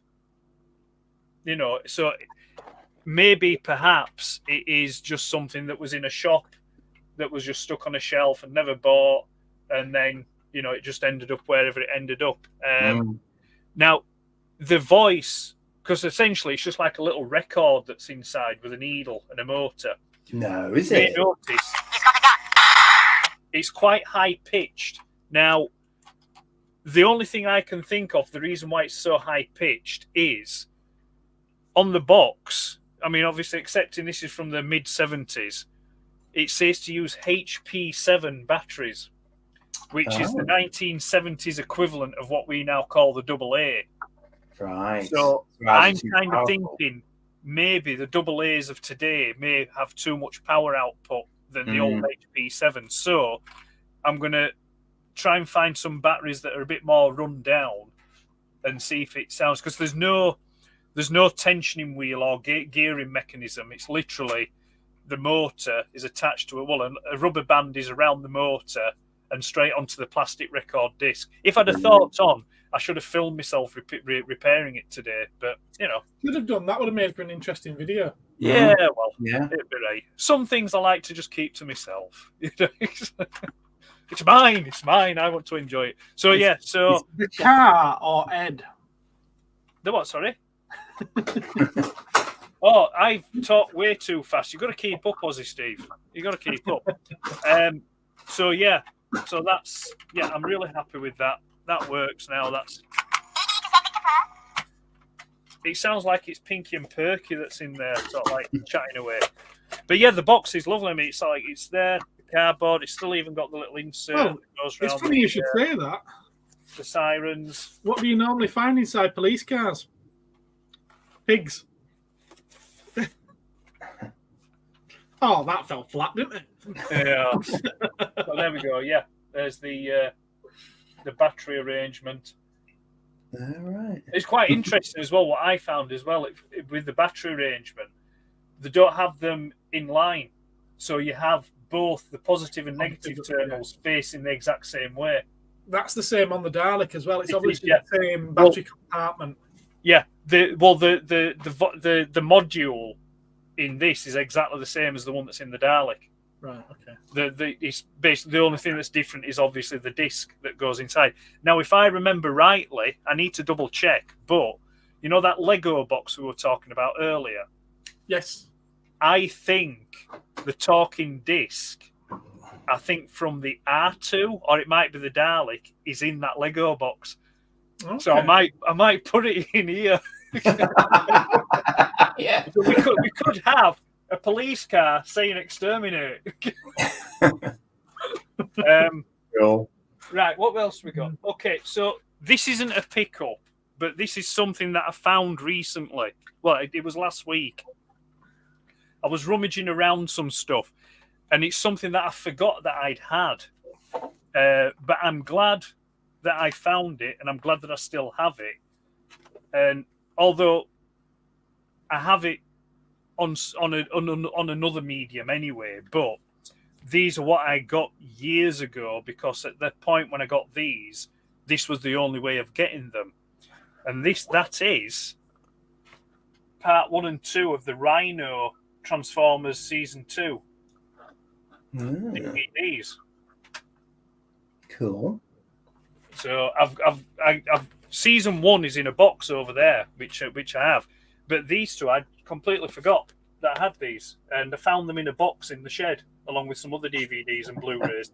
So I brought them in, and there we go. This is like a really, really nice set. They've got a booklet with them in this lot. It's nice, and the awesome thing about the Region 1, but the awesome thing about them is I have a multi-region player, so I can watch them now. And from what I can remember, these don't have any of the animation errors or things like that corrected. So they're literally as they were broadcast. Okay. Makes sense. Yeah. So that's part 1, and then that's part 2, which will be interesting because as much as I like Transformers, I've hardly seen any of the episodes from Season 2. There's very few that I've seen. So I've got the Region 2 box, complete series box set anyway.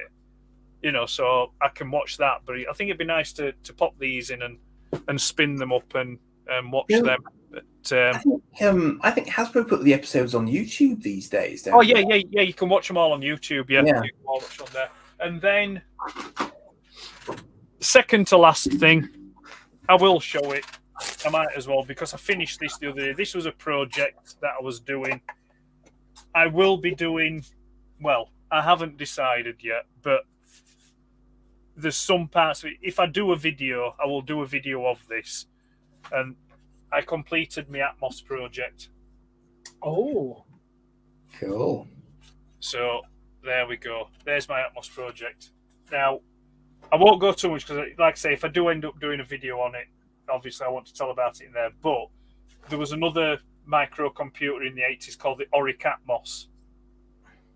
And I would love an Oric Atmos because I think they look really, really nice. And they were red and black was the Oric Atmos. So because I don't have an Oric Atmos, I decided to make an Atmos-inspired Spectrum. So we've got the red bottom, the black top, and then the red keys. And that's in my Oric Atmos-inspired Spectrum. If you wanted a red bottom, you should have asked when I popped round on Monday. Yes, you could have spanked me within an inch of my life. But yeah, so it's just a standard issue 6A motherboard that's in there, which the 6A came along late in the Spectrum 48K's life, so you would have found that in a Spectrum Plus, which was that one. You would have found it in that style case, not the rubber keyboard case. So that was the project that I finished. And then the last thing, which I'm not getting it all out, but we're having a game of Mastermind today. Look at this. Oh, here we go. Good Lord. Two big boxes. In a TARDIS. Years ago, I used to have every issue of the Transformers comic. Then, probably about 20 years ago, I decided that I only wanted to keep the issues of the comic from 84 and 85. So I sold them all off and got rid of them. In these two boxes now, I have got from issue 1 up to issue 200. And the reason why I've stopped at 200 is because, having done a little bit of personal research and looking back, issue 200 was when I jumped off the Transformers comic back in the day, which is a hell of a lot later than what I thought I dropped off. That I jumped off, sorry. Was that the Time War one? Yeah, it was January 1989 was issue 200. Let me see. Where's the keys? Where's the bloody keys? Because obviously I have to lock the cases, I'm not going to leave them unlocked. Why would I leave them unlocked? He says, as he picked, no, typical, innit? I've opened the wrong bloody case. Oh. Let's have a look. Lots of metal mechanical clanking noises. Where are we? Issue 200. There it is. Yes, I remember that. Issue 200. And a nice little bagged and boarded. But yeah, there we go. I randomly picked that up because it caught my eye in newsagent after I'd stopped collecting. But I sometimes like to get issues that were kind of numerically, significant, if you like. So I think it was that random pickup I did at that point. So I had no idea what was going on in storyline. Yeah, it's but like I said, I was quite surprised because I thought I'd stopped collecting, getting the Transformer comic probably about 1987-ish. Right. So I was really surprised when it came to it that like I say, it was issue 200. Then obviously there's issue 100. I've got I got that from the post office recently. Would you believe? Wraparound cover, and then one of the where are we now?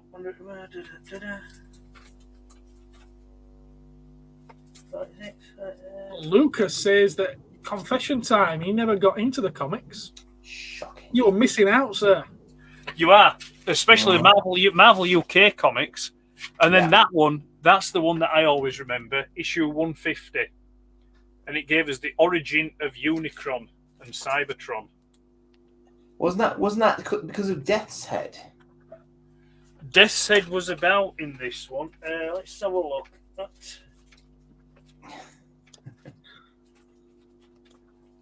Yeah, we also got the. What do you do without? I don't think the Mask comic was very good, was it? The what? Sorry. The Mask comic. Mask. Mobile Armored Strike Command. Yeah. Poorly spelt to boot. What's that? What issue is it? Is it one? Oh, that's it. Suddenly, a load of people just started having epileptic fits.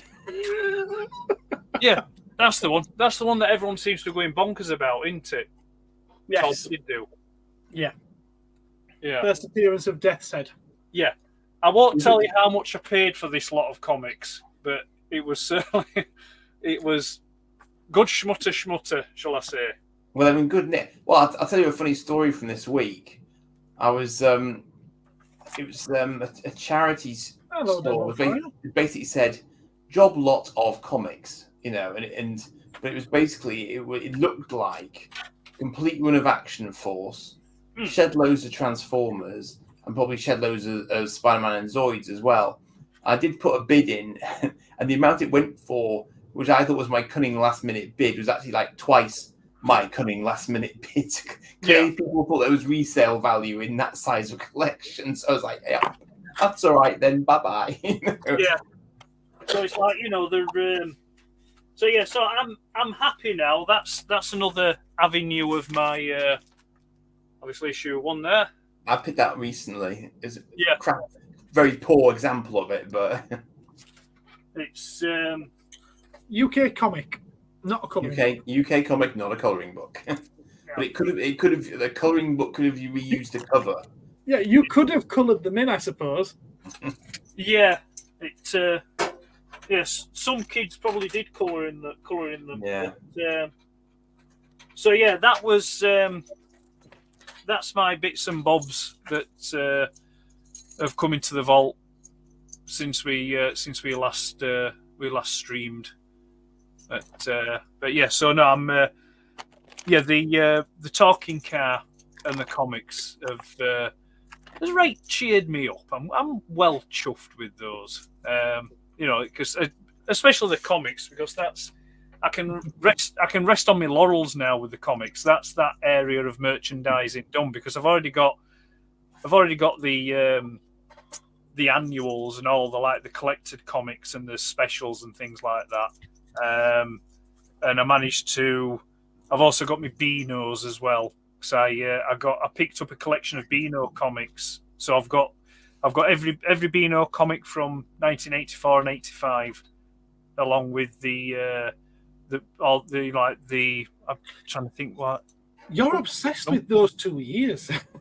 84 and 85. Yeah, I get it with the Transformers, but I don't understand why with Beano. Formative years, that's all.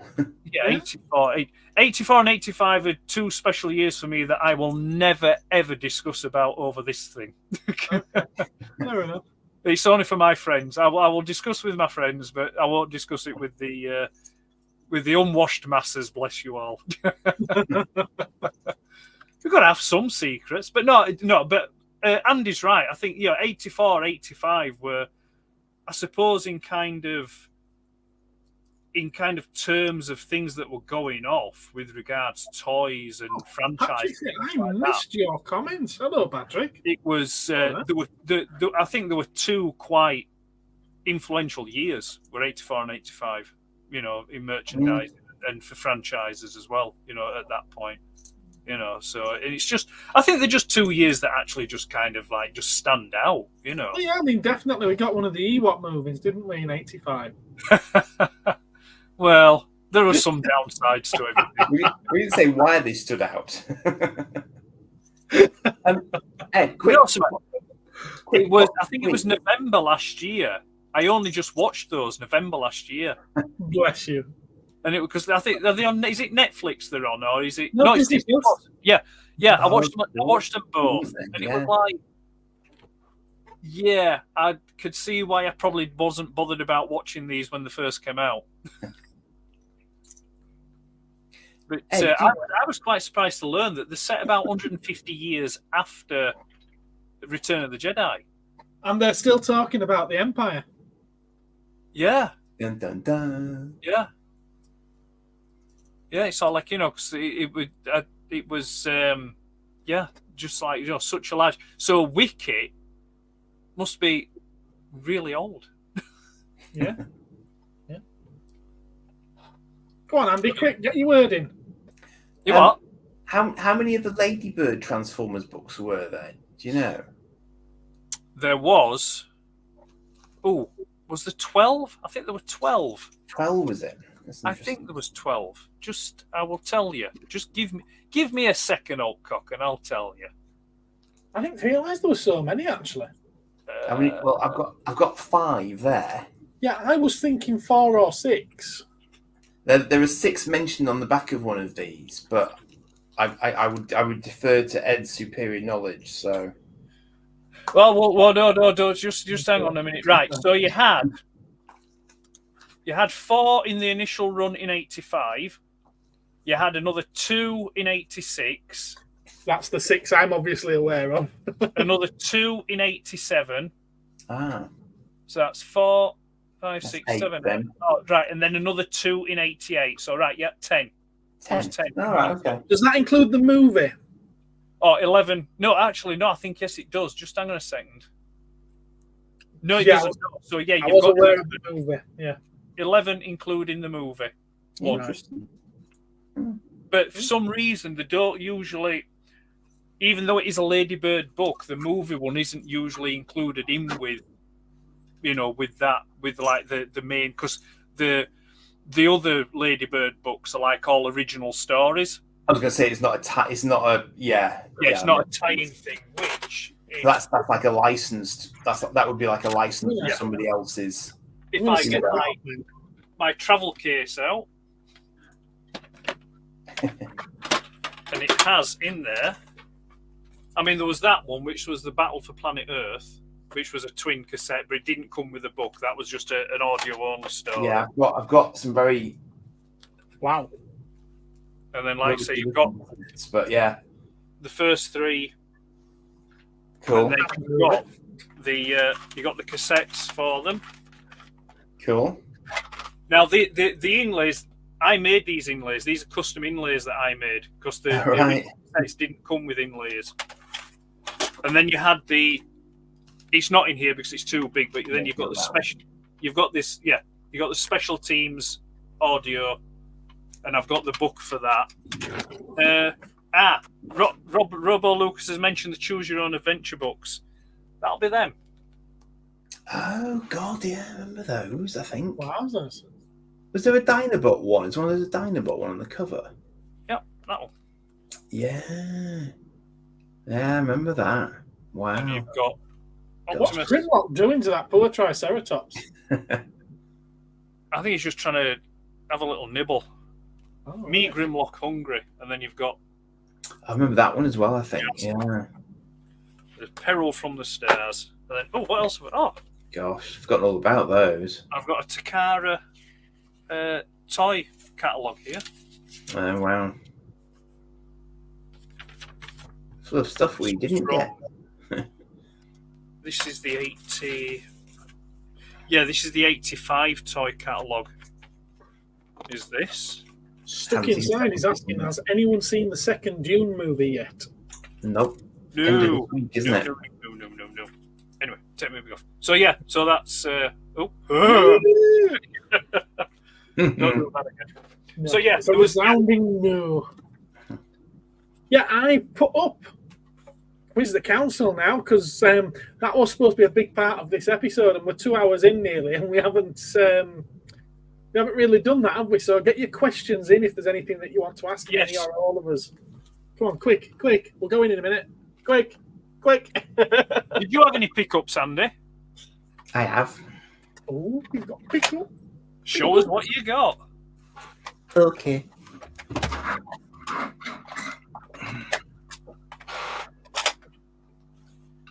Transmute. Ah, Cool. a Condor car. This is the Hound tank, I believe. This is G5. It's not in bad nick. For what I didn't pay for it, it's not in bad nick. It's got two little lasery things at the front. It's got Chappie's up in his turret cockpit. Is it Tiny that's in the cockpit? Ironically enough, yes, but he's not. So it's got both of the relatively chromy missile launchers at the top. It does this now. I haven't figured this out yet. Somebody might know the answer to this, but it's got lots of little hidden bits. I think they're designed to link up together, but I haven't quite figured out what the crack is with that because the back of it looks like it links into something as well. So I'm kind of intrigued about this. But I've also found some examples of packaging which is exactly the same as my God Phoenix packaging, but also some American Bandai packaging which is different. Can you get some reproduction treads for it? Well, I don't know. Maybe it would be one possible upgrade option, but again, I wasn't looking for sort of perfect. I was just looking for decent, But yeah, I'm sure lots of places will probably produce you any sort of treads you want to, whatever length and so on. This one, you'll see a theme developing here. Now this isn't perfect either. It's missing some exhaust off the back here, which I didn't realize when I first got it. But again, it wasn't massively pricey. But they're often missing the visor, windscreen there. It's got missing half a handlebar as well. It's got a little bit of a handlebar. So the wings are still absolutely fine. They just sort of fold down and up like that. Did it originally come with a Jun? Yes. Well, I think it probably would have done. Yes, I've yet to see one that's still got a Jun because obviously if she just sits there, she's probably long since gone. But yes, I think you're right. I think I've seen one picture. I haven't massively researched it yet, but there's one picture of a box where there seems to be one in the box, and most of them come inside cockpits, so they've tended to stay put. But obviously, she would be the exception to that particular rule. So it was quite a nice thing to pick up, and I haven't seen many of those around the place.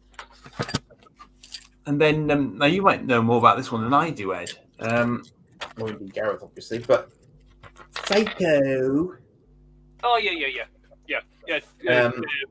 Machine Robo. Machine Robo, yeah. Intriguingly, it was also in an anime. It was in Cobra. So does that version have? Yes, it does. Yeah, it has the pilots in the cockpit. It's got drivers. Yeah. So that seems to be off the back of the anime that it appears in, and then it became a GoBot. So yeah. So again, I wasn't looking for it at all. It was one of those ones where. Yeah, so I think that's the pre-GoBot one. Then is that because I think I don't know for definite, but I think the GoBot version didn't have the pilots in. That would make sense, wouldn't it? Yeah. So so I just thought I just sort of saw it and I thought that looks cool. Yeah. So nice it wasn't again. It wasn't at all expensive, that one. But it's just one of those ones where when someone was selling. I think it was the Late Husband's collection. Right. And so it was just kind of, it was really sort of in my sort of ballpark in terms of, interesting stuff, basically. Yeah. So that's the thing with a lot of the GoBots, they are quite reasonably priced because, like I said, I don't think people have kept them as well as other figures, but also because they've got more ones. Yeah. And I think that's it because there's more die-cast content in a GoBot than a Transformer. They're more susceptible to paint chipping and flaking and things like that. So there's a lot where they don't have the paint application on them anymore. Right. Yeah. So it's that's good stuff. Yeah, I like that. And then the only other thing I've got, this is a little really sort of an experiment because I like the packaging though. It's a Bandai mole. Mole. Molly. Molly. But I think it's actually the same as one that Matchbox released because the year is 93. So I think because Bandai released some pullback ones that were the sort of Matchbox pullback ones are actually Bandai.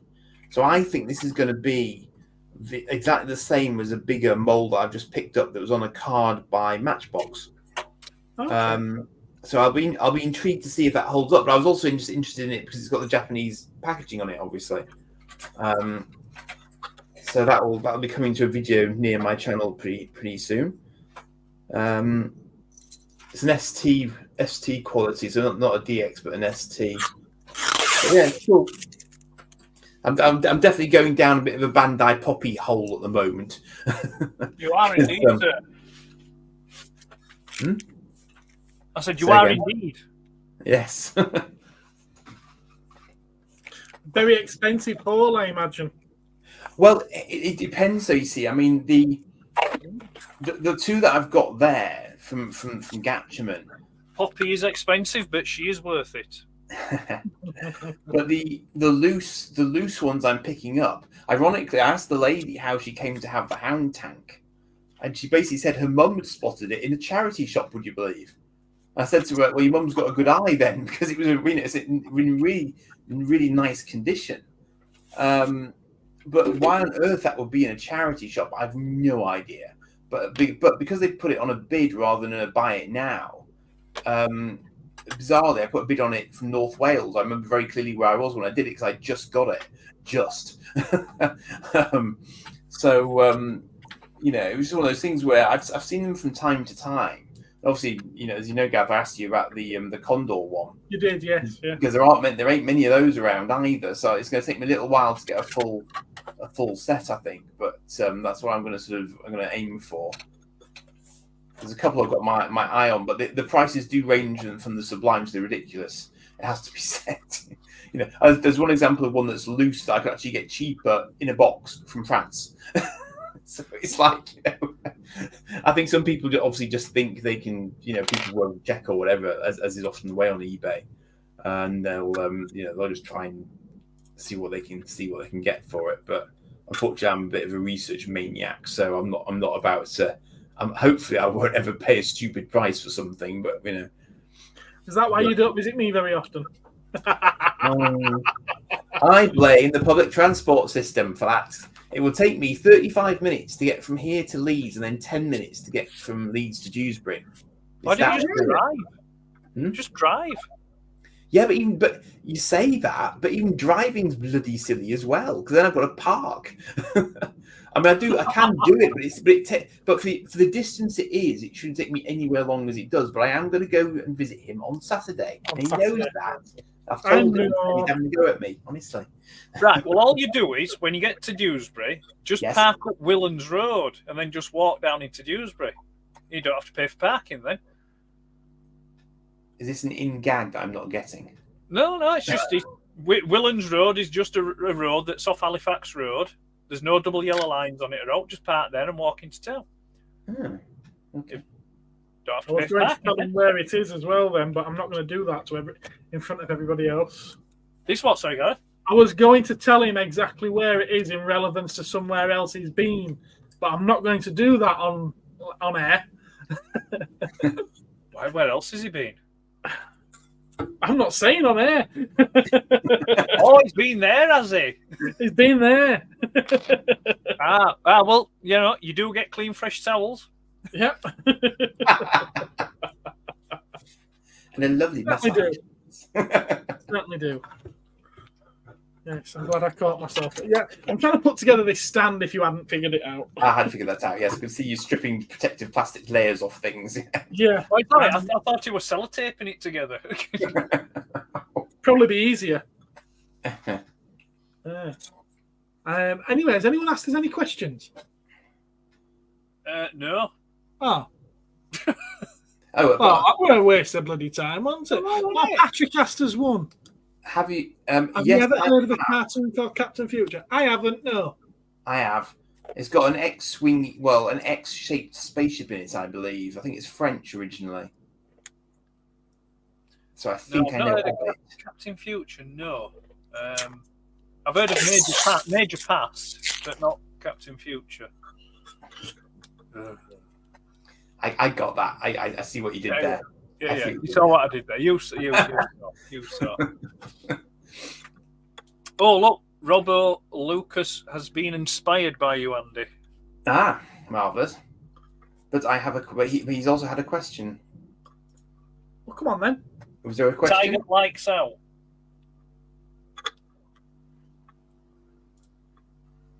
Cosmic looks like the guy from Dexter.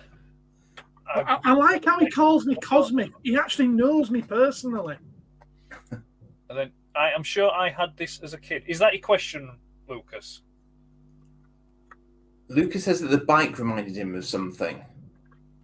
So my G3, I think, triggered a memory. Yeah, so he bought a toy game off eBay. Tiger Lights Out. Oh, is that what the thing was called? Oh, I see. I'm sure I had this as a kid. But on checking online, it seems it was released when I was about 29.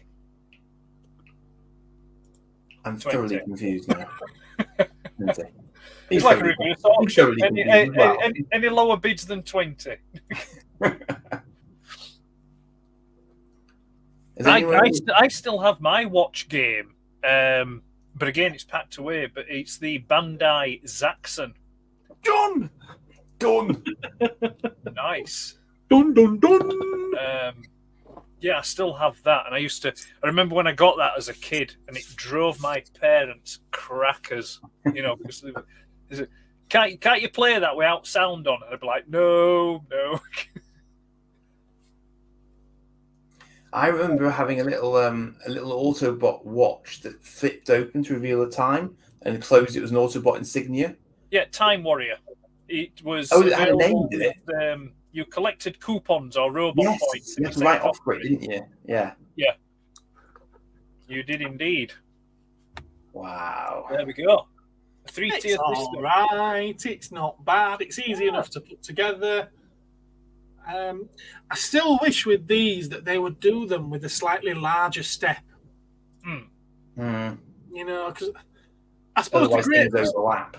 Yeah, I think they're probably great for Star Wars figures and Funko Pops, but you want to put 6-inch figures like Marvel Legends on there. You know, they're going to stand so tall, and then so tall. Yeah, you know, it's. I think also for a bit of extra stability, they could do with another leg under the middle section. I don't know. I think 6 legs is enough. No, but on that middle shelf, if you put something that's a bit weighty. That could be unfortunate. That's going nowhere. Oh, fair enough. Fair enough. Yeah, it's quite. If anything, it's probably going to break before it goes. Yeah, to be fair, all 3 of them are just as stable as each other. It's not bad. It's all right. Yeah. It is what it is at the end of the day. If you had something like little battle beasts or something, it would be really good for that, wouldn't it? Yeah, well, I ain't got any battle beasts left because one of my viewers has bought them all. Oh, sorry, he's left me with one. Oh, still there is one. I'll probably Maybe have that off with next veterans week. on it. Right, what have we got here? Do you Have you ever heard of? Do you remember this toy? It's Ace. What toy? I think he's talking about that Tiger Lights Out, because that can't be a random string of 3 words that you mentioned earlier. Oh, right, okay. 10:03 p.m. He says Tiger Lights Out. But I've no idea what it is. I've not. Yeah, it's an electronic handheld travel puzzle game. Oh, right, yes, yeah. I think I've got one at the shop. What if E.T. existed? Then he wouldn't exist for very long because he'd get chopped to bits and it'd get used for something or other. Who's to say he doesn't? Well, he exists in some people's collections. You've got one. Well, I do have an ET, yes. I have the NECA Ultimate ET. And do you know where I keep him? building a lipstick stand. Where do you keep him? I keep him at the side of my bed. Oh, bless. He's at the side of my bed. Looks like So when he finally does come to visit me, I can say, look, I've got you here. Gold what? Gold what? We have a question. Spandau Ballet. You could build it for his Godzilla. It'd have to be a lot bigger. Right, stuck inside. So, if you could pick one defunct toy manufacturer to come back, which one would it be, and what toy line would you want them to bring back? Dead easy. Palatoy, Action Force. Actually, yeah, I knew he was going to say that. Move He on. hadn't even finished reading that question, and I knew what his answer was going to be. Bluebird, Mighty Max. Andy? Oh, come on. Well, we're young. I'm thinking. Come on. At this rate, Robbo Lucas is going to be unborn at this rate because he's I quite like dinky stuff. I'd like to see more dinky stuff. I bet you would as well, Mr. Saville.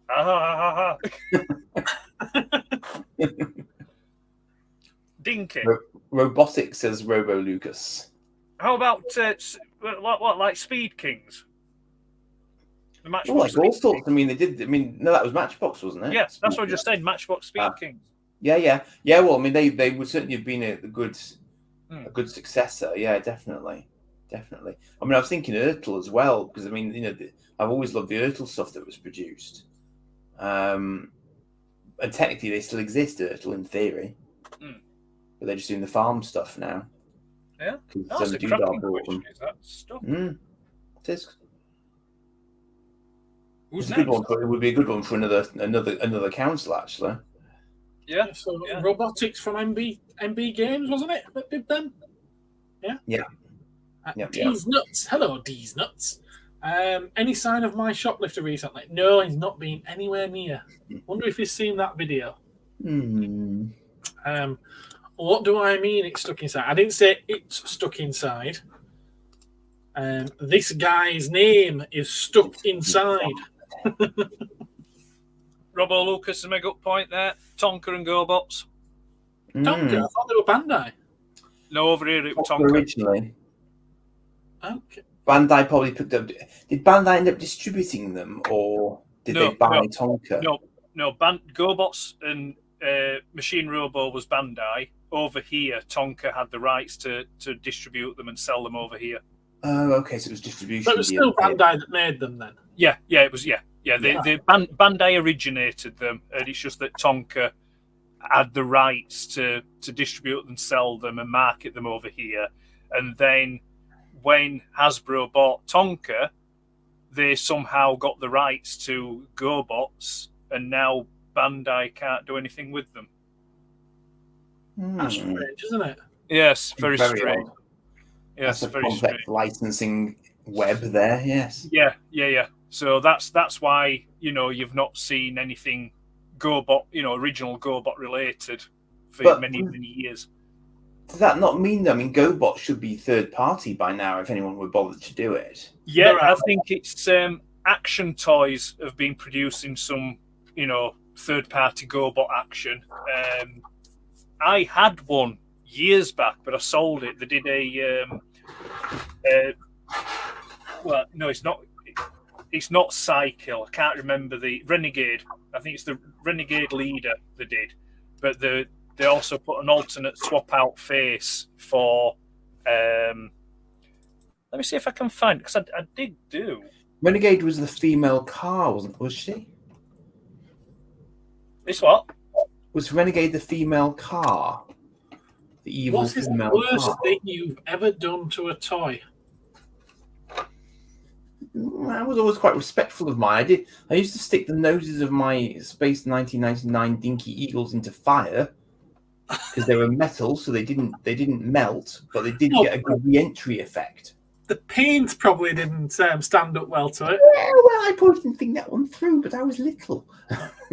See, I used to make custom figures, so I would think nothing of chopping the feet off one figure to stick them onto another figure. And before Character Options made one, I made an absolutely brilliant, and I still have it, custom Auton from Spearhead from Space from Doctor Who. Yeah, that's cool. That's on his brown paper reviews. I remember those. That's how old those photographs are. Yeah, I remember those. Yeah, that's when I used to do the brown paper review. Yeah, that's the figure with the Renegade, leader sat with Cycle's face. Cycle, yeah. But but then but that's the actual Machine Robo. Oh right, wow. And then you get that's for when he's in his car mode. But they were magnetic, so you could attach them with a magnet there to swap them out. He was a motorbike. Yeah. As Hinged in fingers, cycle. double joint elbows. That's the box. Wow, very cool. Oh, that was my review banner. GoBots, they came out of Transformers. Yeah, stress marks already. Very disappointing. I did a crossover. Where's the crossover image? Let me just. Is that in a different folder? There are some licensed GoBot figures out there and model kits, apparently. Yeah. Oh. There we go. Oh. I've got this thing from Tonka. Thailand Remember those? Legions of Power. Yes, I've got that. I've got that one. Yeah. I randomly picked it up the other day because I thought it looked interesting. It looked a little bit like robotics, actually. Yeah. But Tonka as well. And it was like, okay, so Tonka didn't just do big. Cool. Upgrades. Yeah. Regarding what toy line would you revive? Does anyone remember Dark Future? Dark Future. No, in a word. Doesn't ring any bells with me. You're thinking up some really obscure stuff there, Lucas. Kudos. I've got it. Where is that bleeding photo? Oh, I know where the photo is. I'll get rid of that. Just chat amongst yourselves while I find the photo. I did a photo with that bike robo. Oh, let me see now. You do very well to find stuff this fast, full stop. It must be organised. Isn't Necromunda kind of Mad Max style? What, as in the Warhammer? Yeah. It's post-apocalyptic type of thing, isn't it? I think all of Warhammer is post-apocalyptic. Once the battle's begun, it's pretty. Well, it becomes post-apocalyptic, I suppose, depending on the planet that they're fighting over. But no, it's more just dystopian. Well, not dystopian, but nihilistic. Night Mario, isn't it? Good night, Mario. Take care. What I will say is that there was a fad a few years ago where people were taking Hot Wheels cars and they were customizing them into Mad Max Fury Road style roadsters, trucks, cars, and everything. Fantastic! Some fantastic jobs out there that people did, and I think that someone made a game around those custom cars. That's fun. You've seen the Robot Chicken GoBot episode. So that, as we can see, I will just point out, as we can see there, that is Rumble riding cycle. It looks a little frenzied to me. No, it's not frenzy. We all know it's not frenzy. These are really older. These anyway. You seem to have a lot more fun with your photography back then than what you do now. Yeah, it can't be arsed now. I'm old and jaded now. I'm old and jaded. Well, have you seen the Robot Chicken GoBot episode? I can imagine what they do with it, but because they got a shout out in the Bumblebee film, didn't they? Yes. But also as well, Cycle appears in Guardians of the Galaxy. So really? The GoBots. Oh, yes, he did, didn't he? Guardians of the Galaxy. Yeah. Because Drax says he destroyed my planet or killed someone or something, and he tries to go over and beat him up. I think it's the Christmas special. It's someone in cosplay as Cycle, basically. Yeah, and Drax goes over because he says, "Oh, he killed my whoever or his cousin or something like that." I haven't seen that one. No, I think the only Robot Chicken episode I've ever seen is one of the Star Wars ones. It's not for me. Yeah, I've got all those on DVD on Blu-ray. The Robot Chicken ones. The Family Guy. Family Guy. Not like Mad Max vehicles in a Blood Bowl type Games Workshop game. All right, okay, fair enough then. So is Dark Future a Games Workshop game? You could have narrowed it down and said that. No, I think you're saying it's similar to. I was trying to think of a toy line. It made me think of Dark Angel, actually. Okay. If you remember that series. And while I just remember as well, I mean, I've already thanked him anyway, but I just want to thank Robo Did you? Lucas again Sorry. sending me the stickers for X-Transbots Fast. He was kind enough to send me through some stickers to put over the windshield in robot mode, because there's a little notch cut out on the windshield in robot mode. And Robbo Lucas has done some stickers, and they're an identical match to the actual metallic paint that they've used on it, and you can put the sticker over it so it covers this notch up. That's very good. That's very good. Thank you for sending me that, Lucas. I appreciate that. He's glad that you got them. Yep. Have either of you seen the Marvels yet? I haven't, and probably won't be doing. Oh no! Good God! Why would I want to watch that? I did, because my son wanted to see it, and so we went out of sort of macabre curiosity. I'd have sent it on his own. It was all right of its sort, but it's just sort of it's very much a sort of girl power film. In fact, no, I'd have sat him down with a can of beer, a pack of cigarettes, and a Penthouse magazine, and say, "No, you'll read that, smoke that, and drink that." The best thing about it, and I won't spoil it, it was probably the post-credit scene. The post-credit scene, yes. I think we all know what the post-credit scene is. Yeah, it's the only. I think it's got to the point now with Marvel films where if they know the film is going to be received poorly, stick a post-credit scene on it that everyone will want to see. Because that's the only way we're going to sell any tickets. Yeah, I think me personally with the Marvel, I think the Marvel franchise needs to have a rest for a few years. I think I'm done with it. Yeah. I was done with it years ago. But, yeah, I mean, I think the fact that I've yet to see Guardians Holiday Special, Guardians Volume 3, I've not watched Hawkeye, I haven't watched Echo, and probably never will.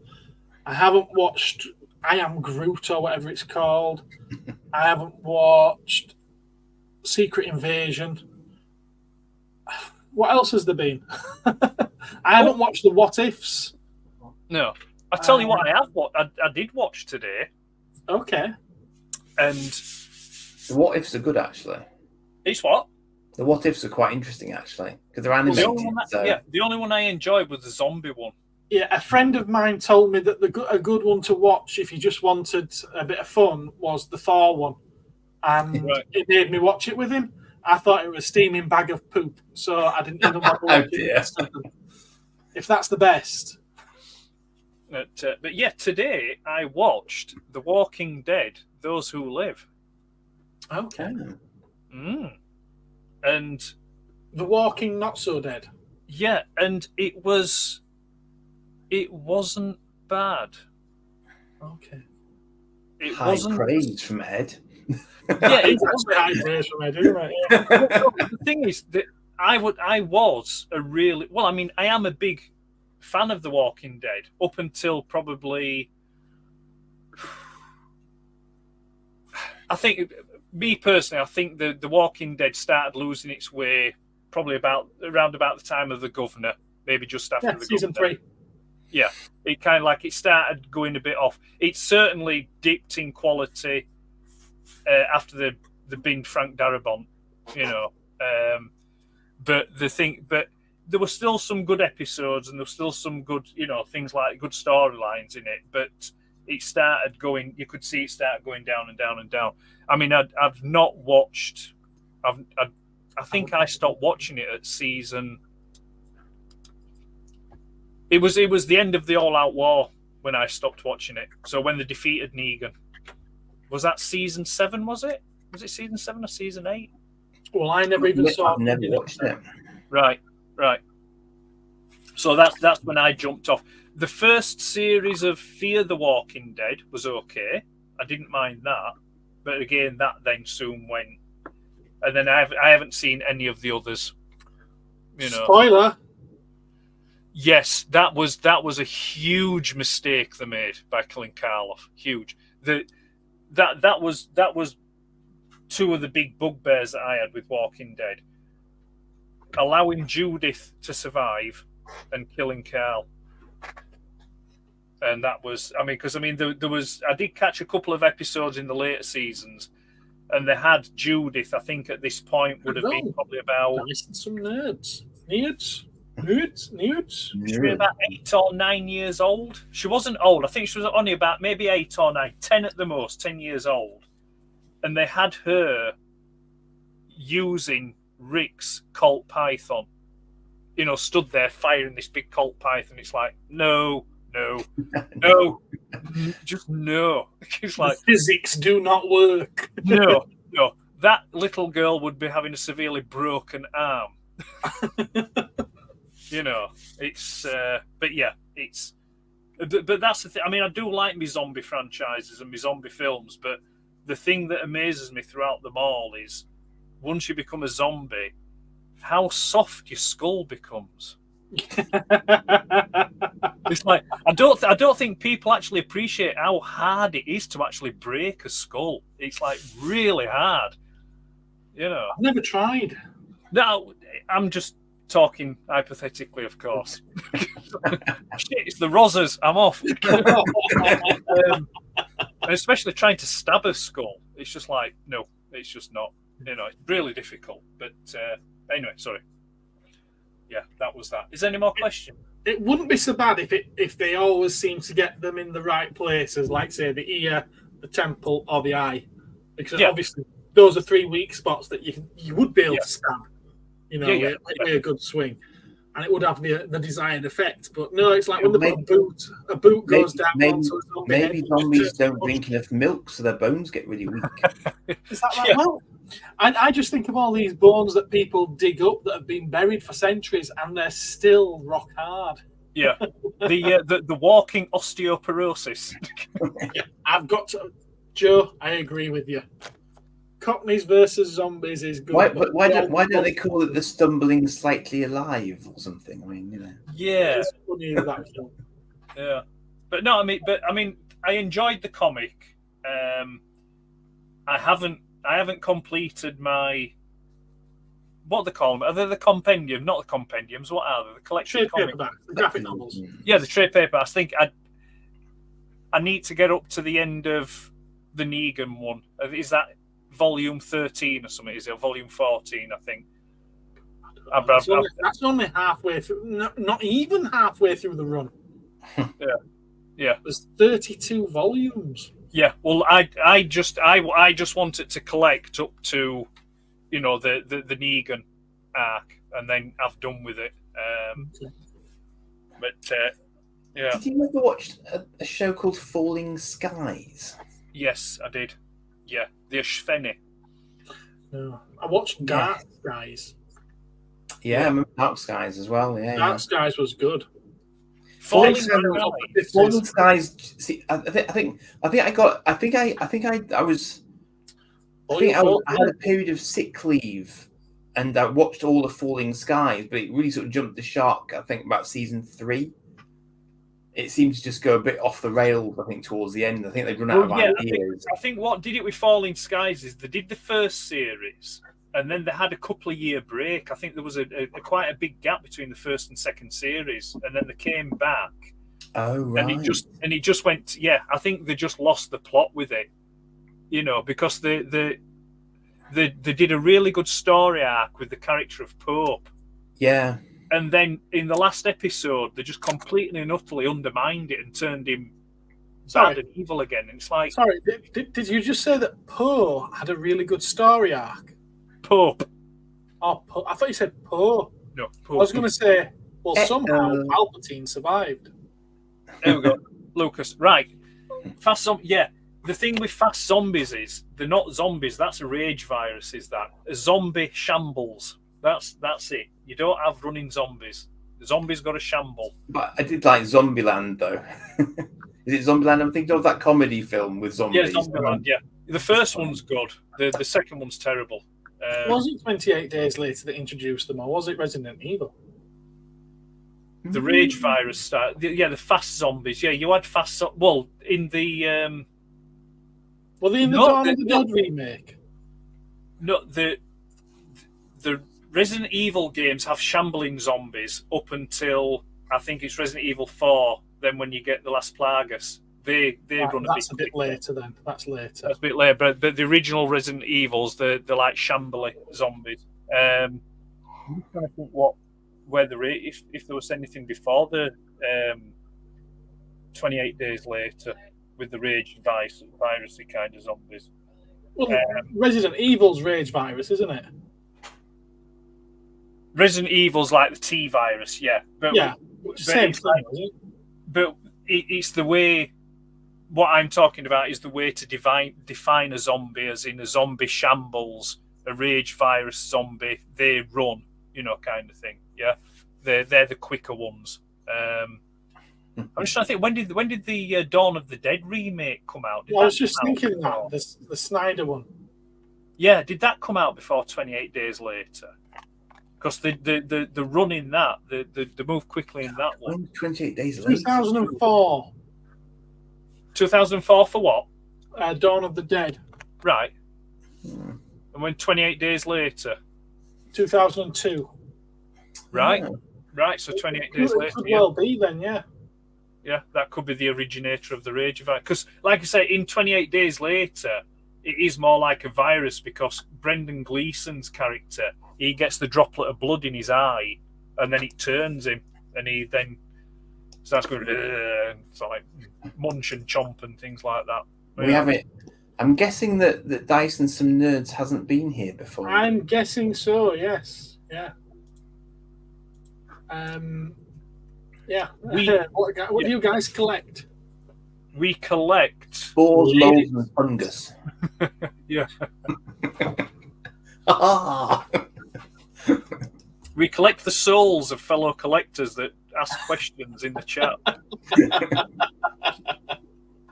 Oh, tonight's supposed to be about asking the questions. Come on. It is, yeah. He has asked a question, so I am a generalist. I collect bits and bats of things from the last 40 years or so, typically with some sort of science fiction or comic-y flavour to them. I think it would be fair to say. I have a penchant for diecast at the moment. There you go. He does like his diecast. He does like his diecast a little bit. I like a little diecast. I collect a little bit of everything. I've got Godzilla stuff behind me. I've actually got Transformer stuff behind me that I've not really thought about before. I've no interest whatsoever in Action Force, but I've got some Action Force behind me. Legend of Zelda, Doctor Who, Star Wars, Batman, Joker, Harley Quinn type of things. I quite like Lego. Lego's nice. Lego's really, really good. Yeah, books, steel books. I've got a decent comic selection. You steal them? Don't you pay for them? No, I steal them. Oh, that's okay. Physical media in general, I suppose, because I've got quite a nice spinal collection too. So yeah, all sorts really for me. I'm again generalist, I would say. If I see something and I like it, I want it. Now, Ed, on the other hand, is laser focused. I collect nothing. I just come on here to be the resident irritant of the council. No, breaking my rule on non-swearing. Bullshit.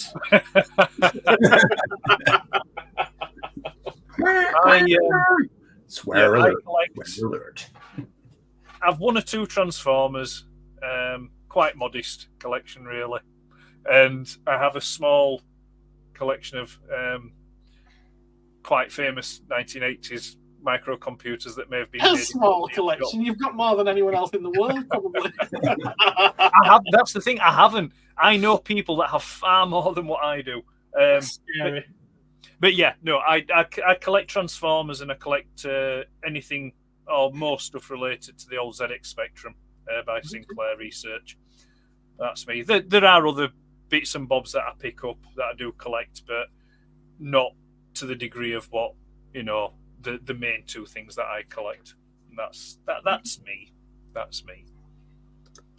going back to one of Joe's questions, did you ever read Outcast or Invincible? It kind of ties into The Walking Dead because it's the same writer.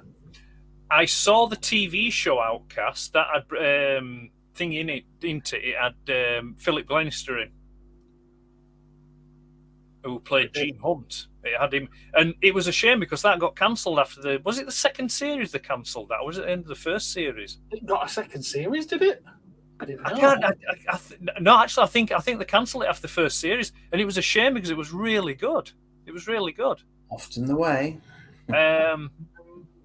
Invincible, no, I've not. I might have heard of that, but I don't think I've seen it. Is that like a superhero kind of thing? Yeah, Incredibly graphic. They have adapted it for Amazon as an animated series. Right. Right.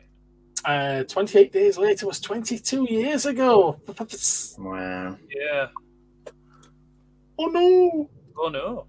Did you watch Lesbian Vampire Killers? No. I haven't scraped that much at the bottom of the barrel yet. I've watched Lesbians. I cannot attest to their credentials as vampire killers. But then again, is the film about lesbian vampire killers, or is it about lesbian vampires that are killers? We need to find, because we need to know, because obviously the way that film gets watched could change the context. You know or is it about killers of lesbian vampires? Well, that's what I mean. That's what I mean. That's It's like the context of that film needs to be known before you go into Lucas mostly collects Transformers. On that sort of basis, that I am frequently disappointed in life by the fact that when they say free cash at cash machines, you have to pay for it. Of course you do. It's ridiculous, isn't it? Yeah. It's just shocking. Me and one of my best friends love collecting clone troopers. Nothing wrong Just with as an that. aside, Robo Lucas has more Transformers than me. Really? And Robo Lucas seems to buy new Transformers 3 or 4 times a week. Wow. He's Mr. Moneybags. He's Mr. Minted. Bless him. All hail Robo Lucas.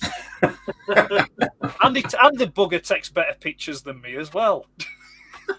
And another thing. Question for the generalist. These bloody A4 bits of coloured paper, making it all look nice and sparkly and shiny. You know, I don't know how you can ask this question, though, because I've seen your collection. I know what you collect. I've seen what you've chosen to share of your collection. Anyway, if you could only collect one line, franchise, or toy manufacturer, what or who would it be? Jesus. Ooh. I thought that's a question for the genitals. Then it's like...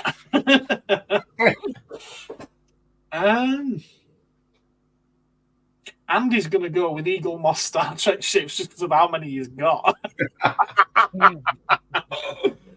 Well, actually, I was thinking that if you pick someone like Hasbro, you'd probably be able to pick pretty much anything that you'd want because they pretty much own everything now. I mean, you know. No, he says one line. Well, it says all toy manufacturer. I think it's kind of an either or either kind of deal, isn't it? So it's like, is it one line or a franchise toy manufacturer? What would it be? I couldn't answer that question. I really couldn't. Although now that I've got those vintage Star Wars Carter figures, which is looking like they are actually vintage. Oh wow! Yeah, I've got a nice start to a collection there with them ones. I don't think I'd want to start collecting them. Yeah, there is. I think knowing what I know now, I think I would have just done my G1 stuff. I would stick with Ann Summers' Rampant Rabbits. Oh, there's so many different colours and shapes. Yeah, I'd have stuck with box G1, and then I'd have gone on to my Spectrum stuff. I think I would have.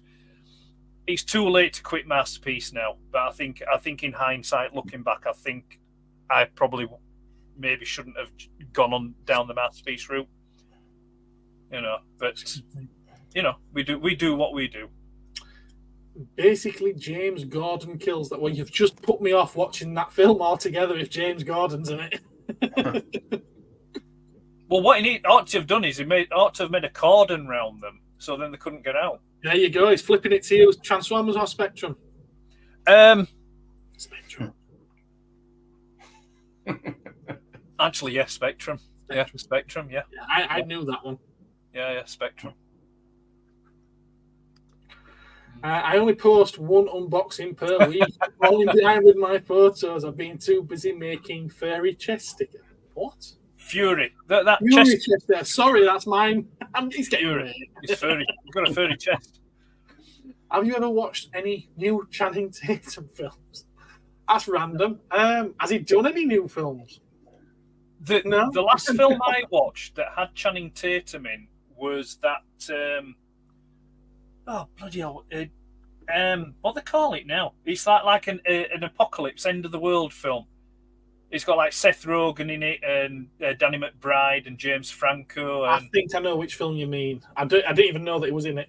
Yeah, he plays Danny McBride's Gimp in it. It's quite funny, actually. It's quite funny. Okay, fair enough. Have I ever seen a Star Wars film? I've watched Force Awakens. Does that count? No. No. Actually, that one is the most Star Wars of the lot because it copies everything that came before it. Yeah, we've seen Star Wars once. Yeah. I stick with either fans' toys or new age toys. Yeah, good. Yeah, good choice, Lucas. Yeah, good choice. Lobot knew it as well. New one. Bet you would go with Spectrum. Sorry, yeah. Magic Mike. Never seen it. Never seen it. No, not seen Magic Mike. What's everyone's least favourite movie of all time? Oh. Least favourite. That gives me a fantastic opportunity to drop into this. Where is it? We've decoded the intel from the First Order spy, and it confirms the worst. Somehow Palpatine returned.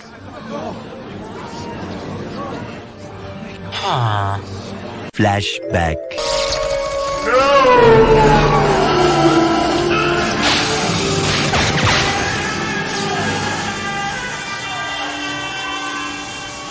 What the?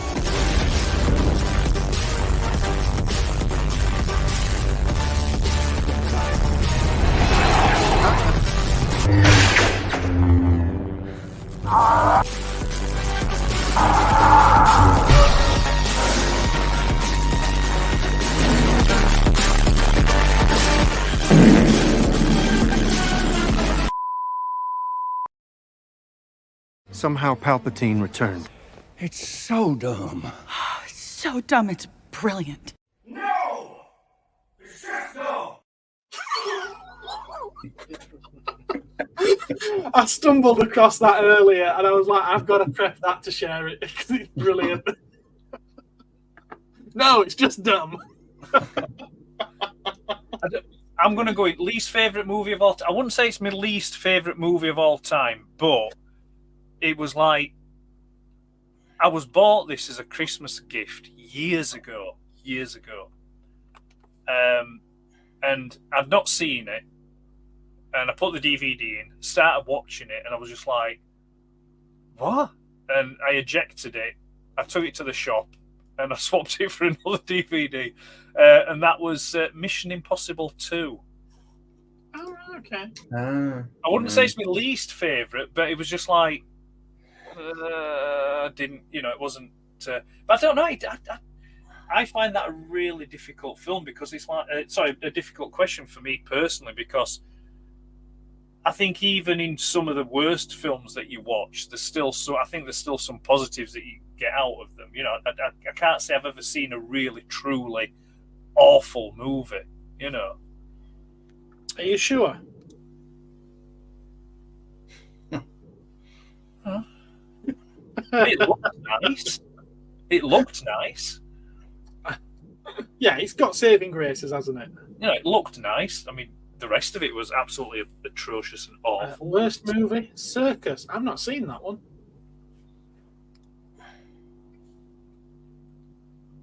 I mean, I suppose you could say that least favourite movies are probably the movies that I've not seen, or I just kind of tend thing. to avoid my reputation, wouldn't you? I suppose. Yeah, I just don't want to watch that. Answering his own question.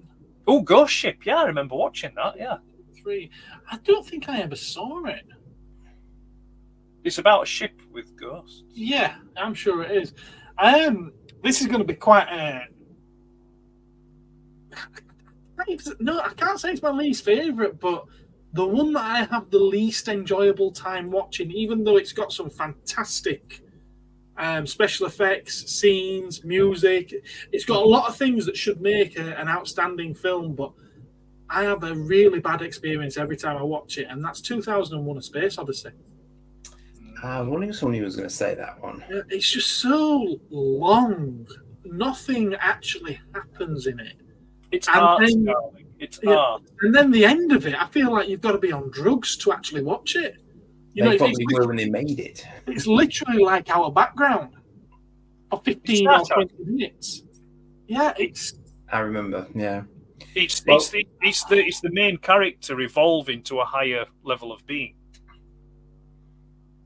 Well, apparently it's getting digitized or something. If you actually, or some such, if you read books, I think. But anyway. I think I've bought it on 4K because it's one that I actually do want to sit down and watch again and really enjoy. I'd love to enjoy it. What about 6 of them on DVD now? Yes, I know you have.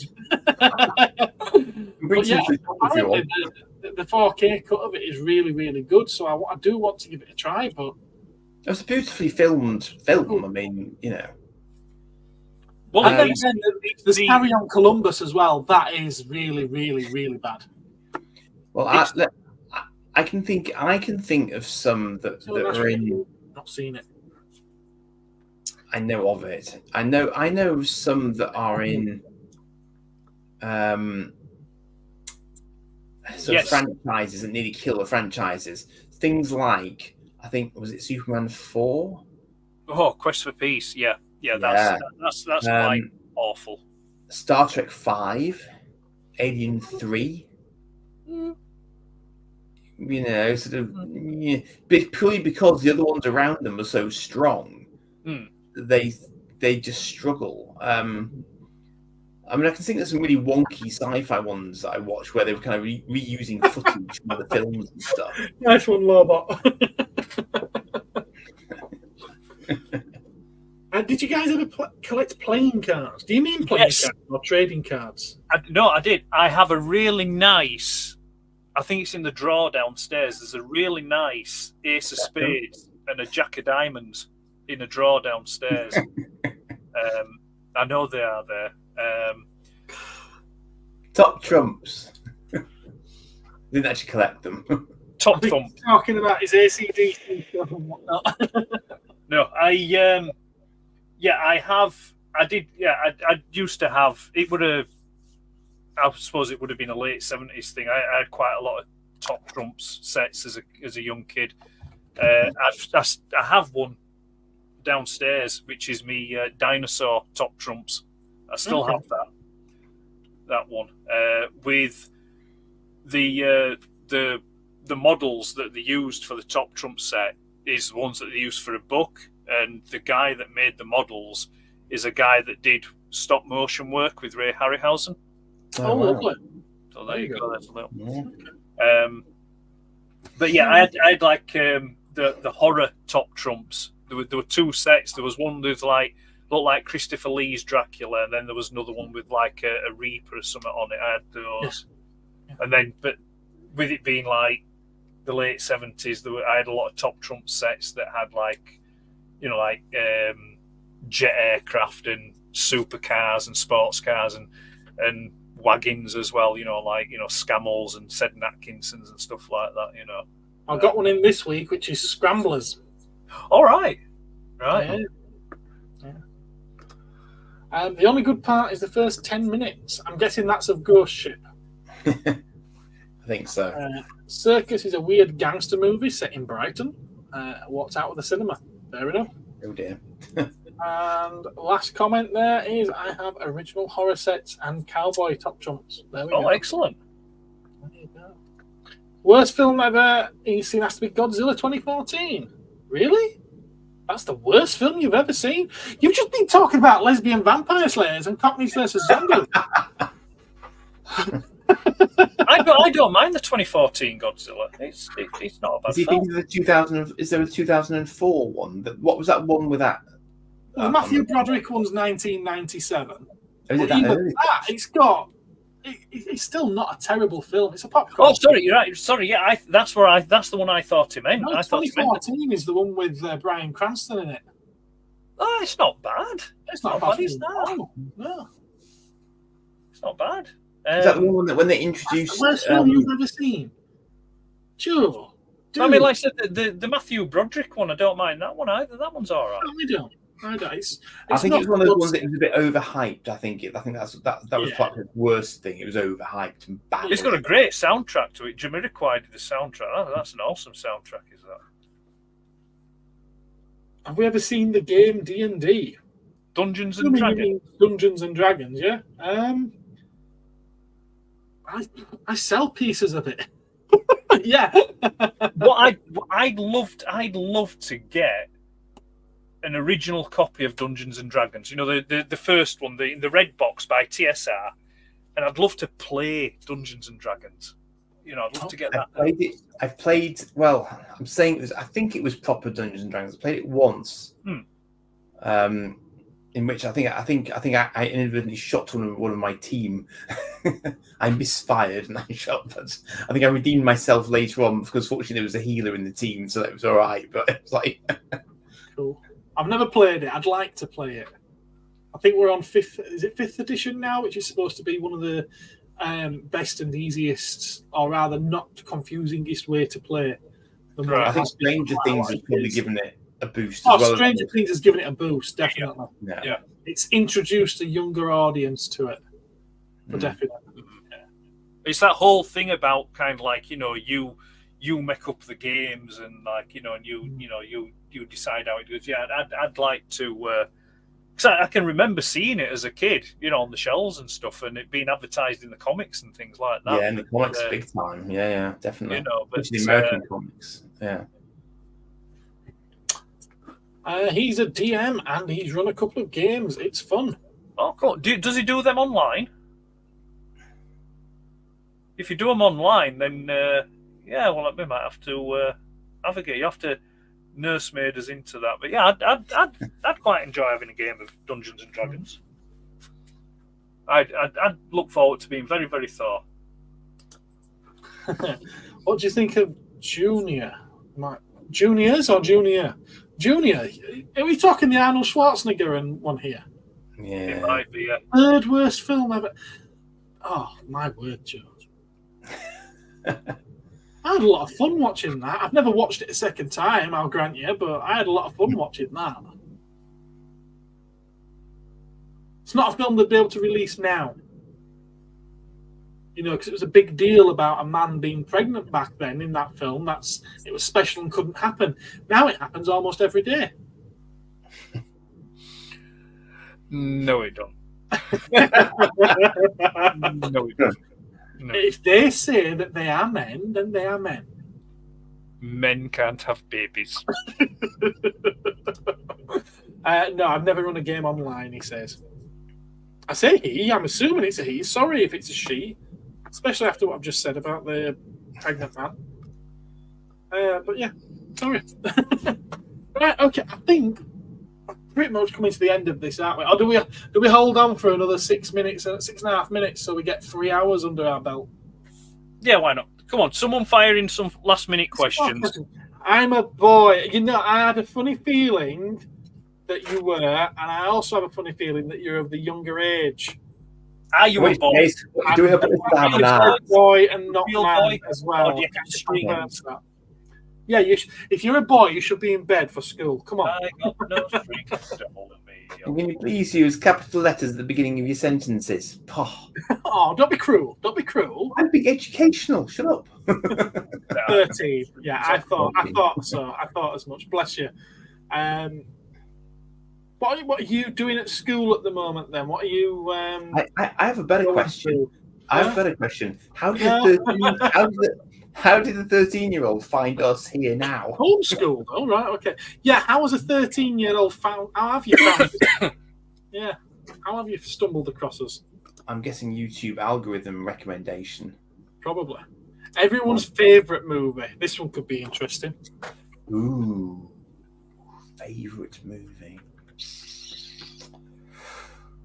Mood dependent. Definitely. Mood dependent.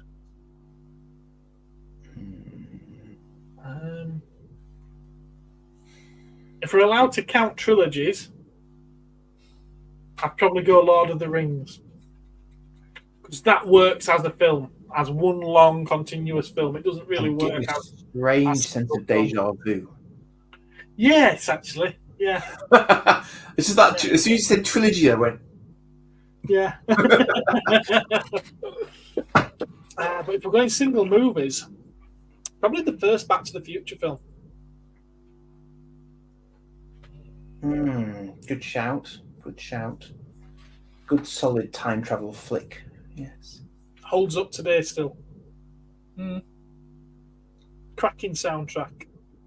Wonderful poster. Brilliant cast. Yeah. He's got nothing against it. It's like, if there's a perfect film, it's probably it. I really enjoyed Aliens. I always have fun with Aliens, and it led to a lot of sort of comic reading and sort of expanded universe stuff for me personally as well. No, you see, I have two favourite movies. That's acceptable. I'm just awkward, Debbie does Dallas, and Dallas had Debbie.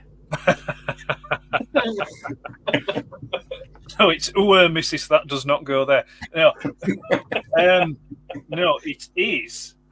Well, they are, should I say? Arthur with Dudley Moore. Yeah. And E.T. Yeah. Those are my two favourite movies. So those would be the two movies that, those hypothetical scenarios where it was like, right, okay, you're on death row or something like that, and they say, you get to watch, you've got two films you can watch before. Those would be the two. Yeah. And interestingly, none of us went Star Wars. But it goes without saying, doesn't it?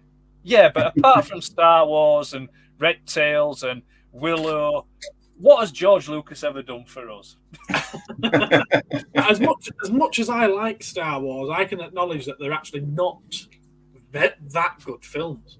There's far better films out there than Star Wars, as much as I like them. Yeah, I mean, it very much depends on how you define best, doesn't it? And Joshy Boy. And Dale. Sorry. There's some cracking suggestions there in the chat. Is Andy going to tell us what his favourite is yet? Sorry, Andy. Yes, go. I went with Aliens. Oh, you did actually, didn't you? Yeah. Yes. Sorry. Good lad said, "Lil, what about being homeschooled?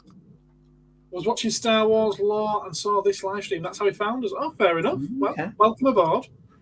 Cool. But that's when I really hate. It's got to be Dungeons and Dragons 2000 version. Yeah, that's not a good film. I don't hate it though. I still find things in it that I enjoy. What's his name? Is it Jonathan Pryce? Is it not? No, it's not Jonathan Pryce. Jeremy Irons. Jeremy Irons is in that film, and he's brilliant in everything he does. It's the movie, yes. I can remember Trust, Static, and Mystery Train. Pardon? I can remember when Jeremy Irons used to be on Playaway with Brian. Right, okay, fair enough. None of these are particularly geek movies. That's all right. Well, no, it's. I don't think that was the question. No, it's just can't help what you like. My favourite movie is The Clone Wars. That's because you are 13. Trust me, it will not stay your favourite movie forever. Hang on. On a point of order, in what way is The Clone Wars a movie? The first 3 episodes were edited together as a movie and released that way before the series came out. Me and Gareth went to the cinema to see that. We did, yes. In Okay. 2000 and... 2006 or 7? 2007, wasn't it? It may have been. I don't know. As in the CGI version got a Yes. cinema release. Oh, right. Yes. Fascinating. Yeah. I didn't know that. They go to save Gardillo Hutt's little sproglet thing, don't they? Is it Gardillo? It's Jabbers. Oh, is it Jabbers? Right. Yeah, it's Jabba Stinky. That's it. Yeah. Starship Troopers and Hot Tub Time Machine. I've not seen Hot Tub. A good film. It's a good film. John Cusack. Yeah. Jaws. Jaws is a classic. Yeah, Jaws is a classic. Labyrinth. Yes. Yeah. Dark Crystal. Explorers. Yes. Yes. Explorers. The Navigators. Oh, solid. Yeah, very solid. I have a lot of good memories of that as a child. I've not watched it as I've grown up, though. I don't want to ruin it. And as YouTube reminded me, Thanos is in Goonies. Yes, he is. Yes. Wicker Man, Kez, the Warriors, Thing, Conan the Barbarian. Yeah. I'd go with Thing from that lot. Definitely. Wicker Man is disturbing. It's good. I know of it. I don't think I've ever sat and watched it, possibly because of that. No, it is good. Really? Attack of the Clones? No, he didn't mean Attack of the Clones. Okay, there we go. Wow. Okay. I mean, I've not seen Revenge of the Sith yet, then, no. Put it this way, I'd rather watch Attack of Clones than the sequel trilogy. Yeah, I'll give it that. See, Attack of the Clones, of the 6 Star Wars films that exist, Attack of the Clones is my least favourite. I love the clone stuff. I love all the battle at the end of it. I love a lot of the Jango Fett stuff, the cloning stuff. It's the fact that it's literally a romance story, and the two people involved in the romance have no chemistry together whatsoever. And as good as an actress as Natalie Portman is, both of them are like wooden logs in that film. But is that them or is that Lucas? Yeah, it probably is his directing. But no, it's my least favourite of the 6. Is that one? Time Bandits from Robbo Lucas there. The fact that and I'm not pulling you down at all there, Dyson nerds. It's just, my opinion.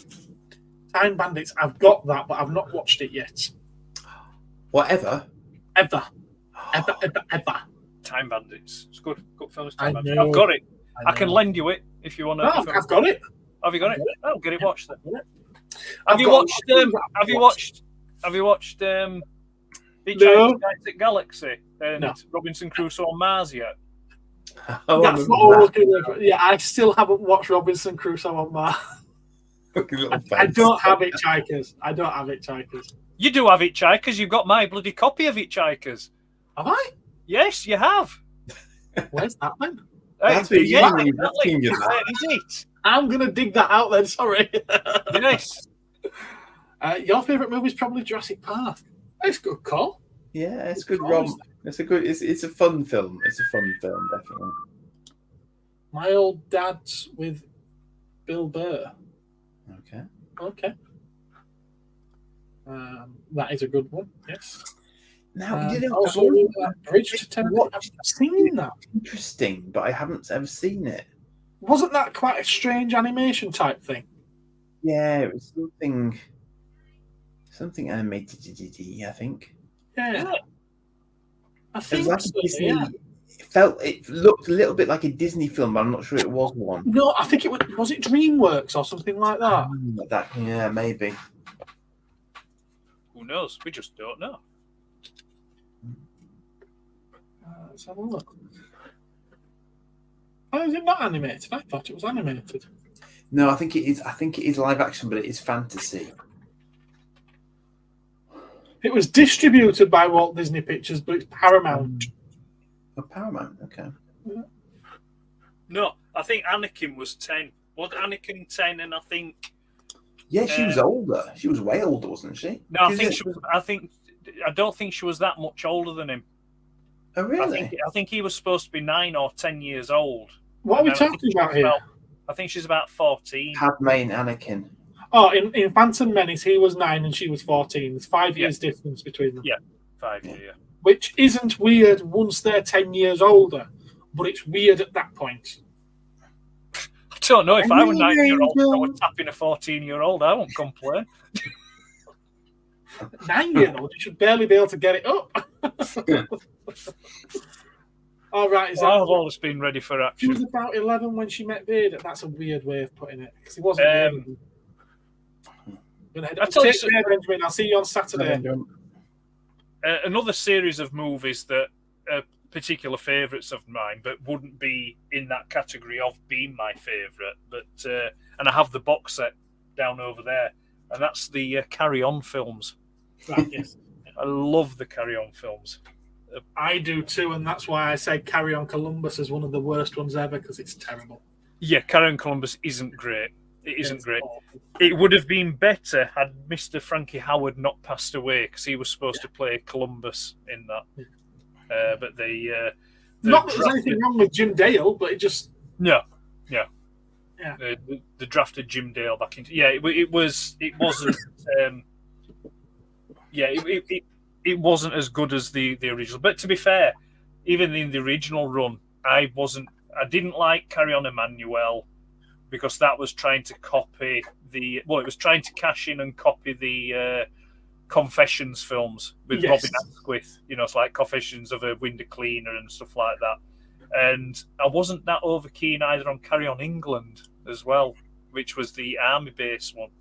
Yeah, I don't think I ever saw that one. Yeah, it's not that great, to be fair. I was watching through the Carry On films when I was a kid. I probably would have been about 9, 10 years old. So I was never allowed to watch Carry On Emmanuel.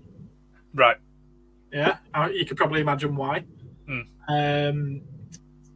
But I don't think I ever got as far as watching England. But I saw pretty much all the others. Yeah. I think my two favourites of the Carry Ons is probably going to be Cleo and Screaming. Screaming's a classic, isn't it? Those. But to be fair, though, it's like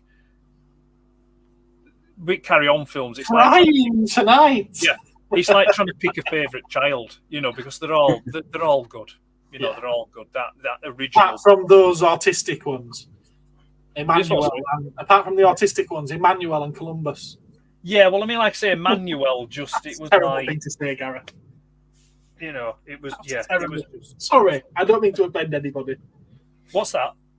I'm just saying, I don't mean to offend anybody. I'm just being stupid. Yeah, Carry On Up the Khyber's good one, yeah. Khyber's brilliant. It's a live-action movie about two pre-teens creating what? Oh, no, hang on a minute. It's hang on a minute now. One of the kids. It's the actor that then ends. It's the same actor that's in Hunger Games. Yeah, Josh Hutcherson. That's the one, yeah. And it actually turns out that the adult spaceman is actually one of the kids. He's like time travelled. Okay. All right. Oh, I don't need to watch that then. Oh, mate. That's not spoiling. A fancy world, Wales spending their free time from school. Okay. Watched Karen at the Khyber the other day, classic, but one of them dies. Okay. Spoilers.